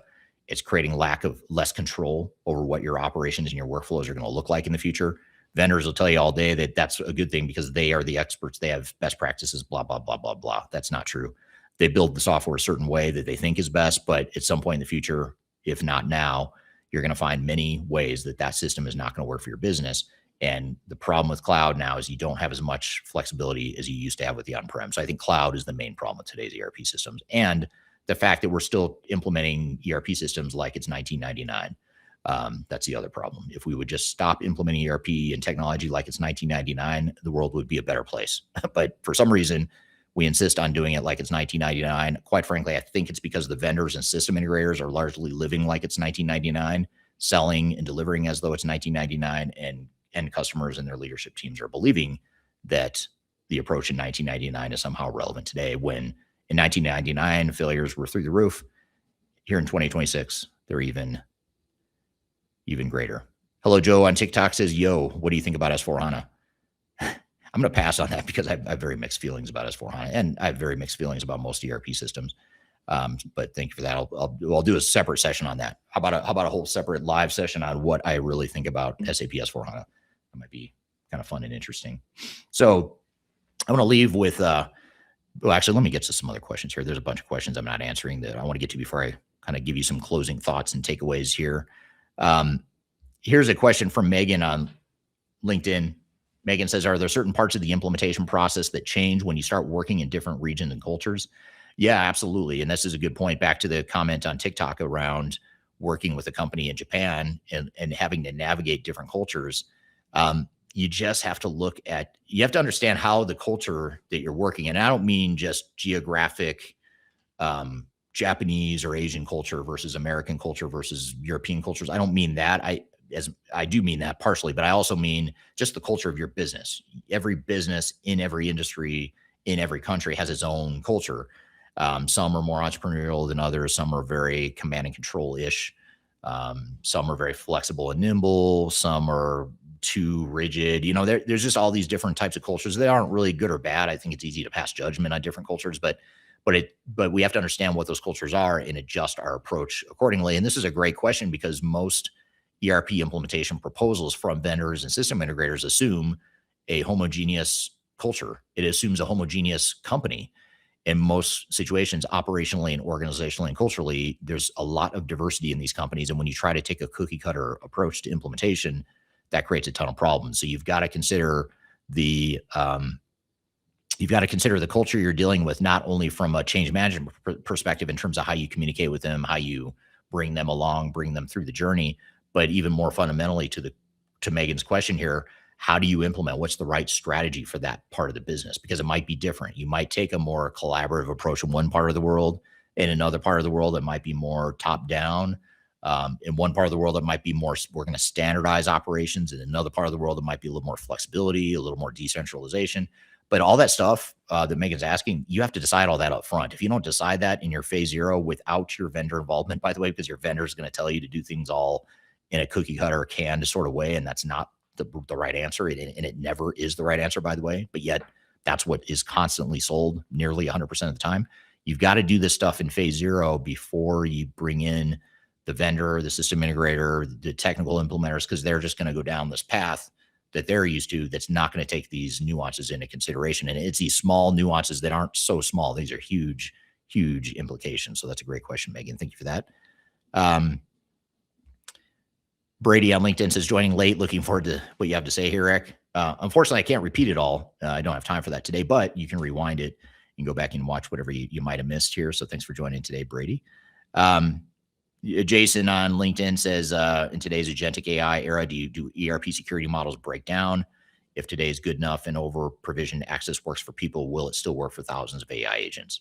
That's a great question. I don't have a good handle on that. I'm not a cybersecurity expert by any means, but I do think security is going to be a big problem for AI, not only in terms of IP ownership and IP and confidentiality issues, but also in terms of just internally within an organization. How do you control who can see and do what within a system? If AI does in fact become the user interface, where does security controls reside? Is that in the AI tool, or do we still lean on our ERP system to do that, or is there some other way? There's a lot there that is unknown, in my opinion, and that'd actually be a good topic for a podcast. If I can find a good cybersecurity expert, that may be a good one to bring on here. Brady on LinkedIn says, couldn't you just sync to an on-prem server, Eric, use an AI agent to do that, and then you have the upper hand on data management separate from all the different vendors? Yes, you can. In fact, I would challenge more organizations to ask this question. The word on-prem has such a negative connotation. It's almost like it was cool 20 years ago, but it's not cool anymore. So how dare you even bring up the word on-prem? That's so lame. It's all about the cloud now. It's all about AI. Why is Brady here talking about on-prem? So I want to stop here for a second, because this is a view or an opinion I have that's going to make a lot of cloud salespeople angry. And that is that somewhere along the way, the industry decided that if you're not 100% cloud, you're behind. You're a dinosaur. You're carrying technical debt. You don't get to play with AI. You're not being innovative. You're not an industry leading world-class organization. That's not true. That's marketing. And so keep in mind, vendors get paid when you buy their software. Consultants get paid when you buy their software, at least most consultants. We don't, we're independent, we're agnostic, but most ERP consultants are affiliated and aligned with and get paid by software vendors. So they're going to be telling you the same thing. And the industry analysts are getting paid by the software vendors too. Everyone's telling you that this is reality, but it's not reality. It's where the money is. Your reality has to siphon through or cut through all the crap and all the marketing spin and biases that exist. So don't get me wrong, cloud has real benefits. You have someone else managing your infrastructure. You get faster updates. It's easier to scale, but there's also downsides. You have vendor lock-in, less flexibility, less data ownership and access and control and portability, less control overall with your workflows, multi-year subscription contracts that escalate in cost. And by the way, you don't even know how much they're going to escalate yet until they tell you what it's going to be. And then there's forced standardization that strips out your competitive advantage. So there's a lot of downside risks to cloud you just have to be aware of, and you have to be smart and selective about how you deploy cloud technology. But here's the question that nobody at the vendor wants you to ask is, what should actually live where? Now, a cloud vendor is going to tell you everything should be in the cloud. Why would you do anything differently? On-prem's old. It's outdated. It's the technical debt. It's the Stone Ages, whatever. It's not true. It's not as profitable for vendors, but it doesn't mean it's old, bad, or something you shouldn't do. Selectively, of course. Everything in moderation, right? Sort of like a diet. But maybe your back office processes belong in the cloud. That's great. Maybe your differentiating logic like manufacturing or customer facing processes should be on-prem. And whether that be an on-prem system, a custom dev system, whatever, best of breed, composable ERP, it's all fine. Maybe AI orchestration sits on top of both. That might be the smart play. So the future isn't cloud only. It's fit for purpose. Something that's hybrid, strategic, customer controlled, and you shouldn't let the vendor or a Gartner Quadrant or a Big Four consultants shame you out of architecture choices that are right for your business. So it's your business, your data, your choice. Don't let anyone take that away from you under the banner of modernization. Great question. I would highly challenge every executive out there to challenge the mainstream narrative, because remember, the mainstream narrative is meant to sell you more software in the way that's most profitable for the vendors. The most profitable model for the vendors, I would argue, is the most disruptive to end customers.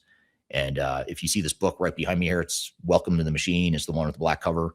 It's my new book. It came out about 2 months ago. It's by far my favorite one that I've written, because it exposes a lot of the stuff that's wrong with the industry right now. In fact, I'm going to pop up while we're doing it. I'll do a shameless self-promotion here. There's a QR code upper left corner here.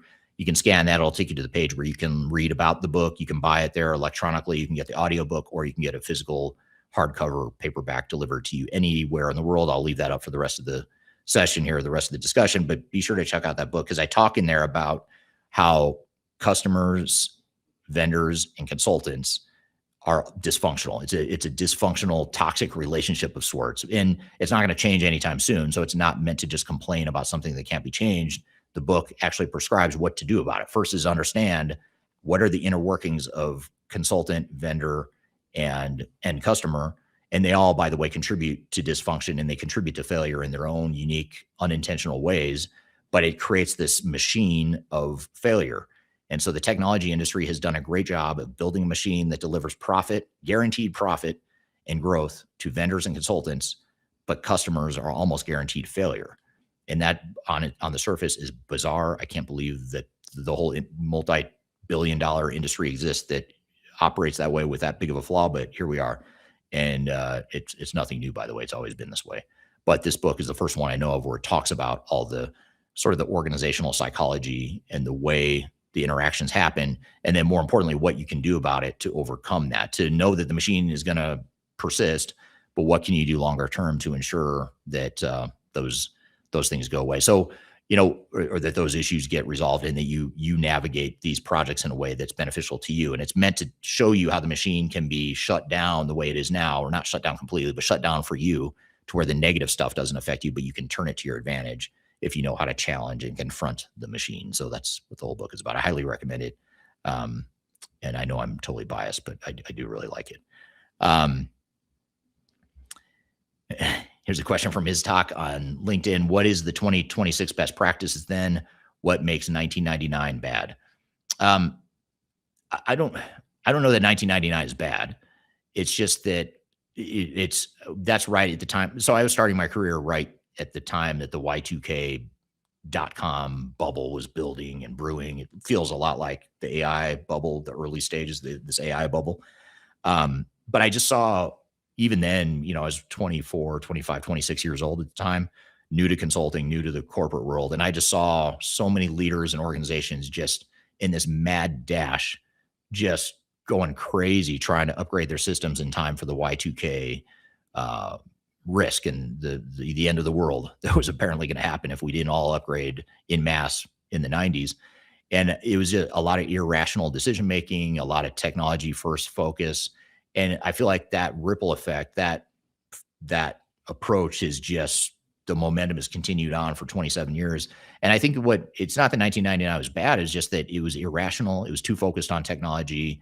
It missed all the most important stuff, which is the organizational and operational strategic stuff.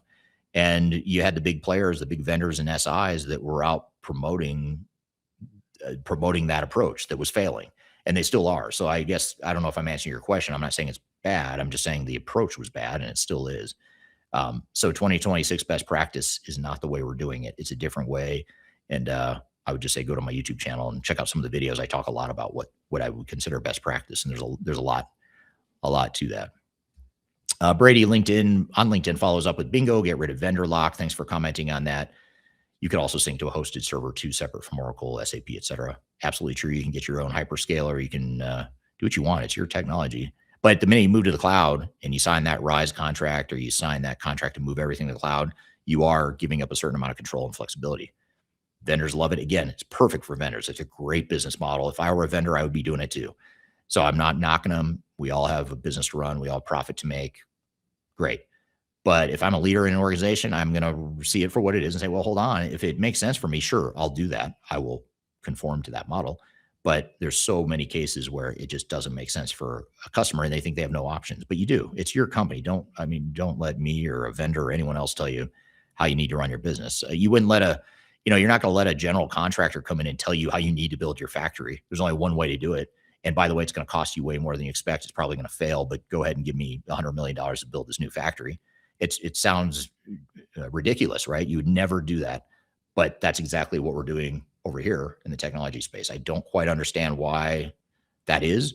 Or you look at like manufacturers when they're going to make a big capital investment in new equipment, or they're going to go acquire another company. The CEOs, the leadership teams, they're heavily involved. They're pushing back. They're making decisions that make sense for them. They're not listening too much to, mainstream one size fits all advice. They're doing what they need to do for their business. But yet when it comes to technology, they just sort of let someone else figure it all out for them. So that mentality more than anything has to change. Great comment here. Sandy's full of great insights here today. You all are, but Sandy's got some particularly interesting ones. Sandy on YouTube says most of the senior consultants started in the 90s or early 2000s, and those consultants are the most resistant to change. Indeed, they are. And they're drinking the Kool-Aid too. They've been trained to drink the Kool-Aid. I know there's a lot of people that hate my content because I'm not drinking the Kool-Aid and I'm not telling them what SAP has trained them to believe or what the big four have trained the consultants to believe. I'm saying something different, and I'm speaking more from the customer perspective. But it's so interesting to hear when I get this hate mail, I'll call it. I get people that say, I totally disagree with you. Why do you hate SAP so much? Why do you hate consultants so much? I'm a consultant. I grew up in the SAP world. I do not hate SAP or consultants, but there are things they do that I do not like that I think customers need to be aware of. And to look at things from the customer perspective instead of SAP or consultant perspective, there's times where people push back and look at me like I'm crazy. Like, why are you looking at that from the customer perspective? This is what SAP says. This is what my big four consultancy says I should do. And I say, I don't care what SAP or the big four or any other ERP vendor say. What I care about is what the customers need and want and what's going to be best for them. So anyway, it's a bizarre industry. I'll write a book about just the industry someday and how broken it is. I covered a little bit in Welcome to the Machine, but I have a lot more to say about that. Okay. So, here's Sandy says, go get the book. Thank you. Yes, read the book, Sandy. Tell all your consultants that are resistant to change, have them read the book. Because I think even if you're a consultant, it is helpful to know like what your role is. And I've been part of the machine. I am part of the machine in many ways. So I get it. Like I'm not, the thing about the book is it's not placing blame on vendors, consultants, or end customers. It's showing how they all have their own self-interest and their own priorities that are in total conflict. And that's understandable. I mean, if you unpack it, you read the book, it makes sense. And it's not a personal thing. I don't look at this and say, oh, I can't believe Christian Klein from SAP, he's the problem. He is not the problem. SAP is not the problem. The ERP world is not the problem. The problem is the way these three worlds collide. It's very dysfunctional, and it's a perpetual cycle that just delivers a bunch of wasted money and failure to customers. And once you understand that, it's a lot easier to overcome. So anyway, we're way over time. This is a fun conversation. I was worried I wouldn't have much to talk about today since I didn't have a guest like I usually do, but turns out I was wrong. You guys had a lot of great comment and discussion, so it's almost like I had 20 or 30 guests on the podcast. So thank you for that. Thanks for everyone for bringing up great questions. Eros Sizek engineer on TikTok says sometimes it's not resistance to change, it's fear of losing control. Absolutely. Consultants and vendors want control. We all want control in some way, so I don't blame them. And Gabriel, I know you have a bunch of questions about implementation plans and approaches. You feel free to DM me. I'm happy to help you out with that. I won't get into that here just in the interest of time. User 1948 on TikTok says, LOL, I've been supply chain for 10 years. SAP is the best for big enterprise supply chain operations. Many would agree with you. I think it's one of the best for sure. Yep, Gabriel has a lot of questions here. Feel free to reach out. How can I get an Epicor demo account? Reach out to Epicor and they can probably get that for you, or DM me. I can put you in touch with people that can help with that. Network Effect on TikTok says, I want Workday on-prem, but they won't do that for me.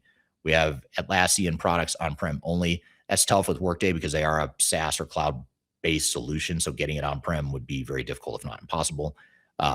If you really want something on-prem, I would look for a different system. Workday's great, but if you want an on-prem HCM or financial system, I would go a different direction than Workday because it's just not built for on-prem. Don says, hybrid is great. Some things need to be owned by the company. Totally agree. Yeah, so thanks to everyone on TikTok as well. So that's what I've got for you. Thanks for your time today. Appreciate you joining. Be sure to check out new episodes every Wednesday, transformationgroundcontrol.com. Check out my new book, Welcome to the Machine. You can find it on Amazon, anywhere in the world, multiple formats. And don't forget to register for Digital Stratosphere in Denver, Colorado. You can join in person, meet me in person, or meet me and join me virtually anywhere in the world. September 9th through 11th. It's going to be a great event. Go to Stratosphere 2026 to see the agenda, the speaker lineup, learn more about it. You can register there, stratosphere2026.com. So have a great week. We'll see you next week on the next episode of Transformation Ground Control. Take care.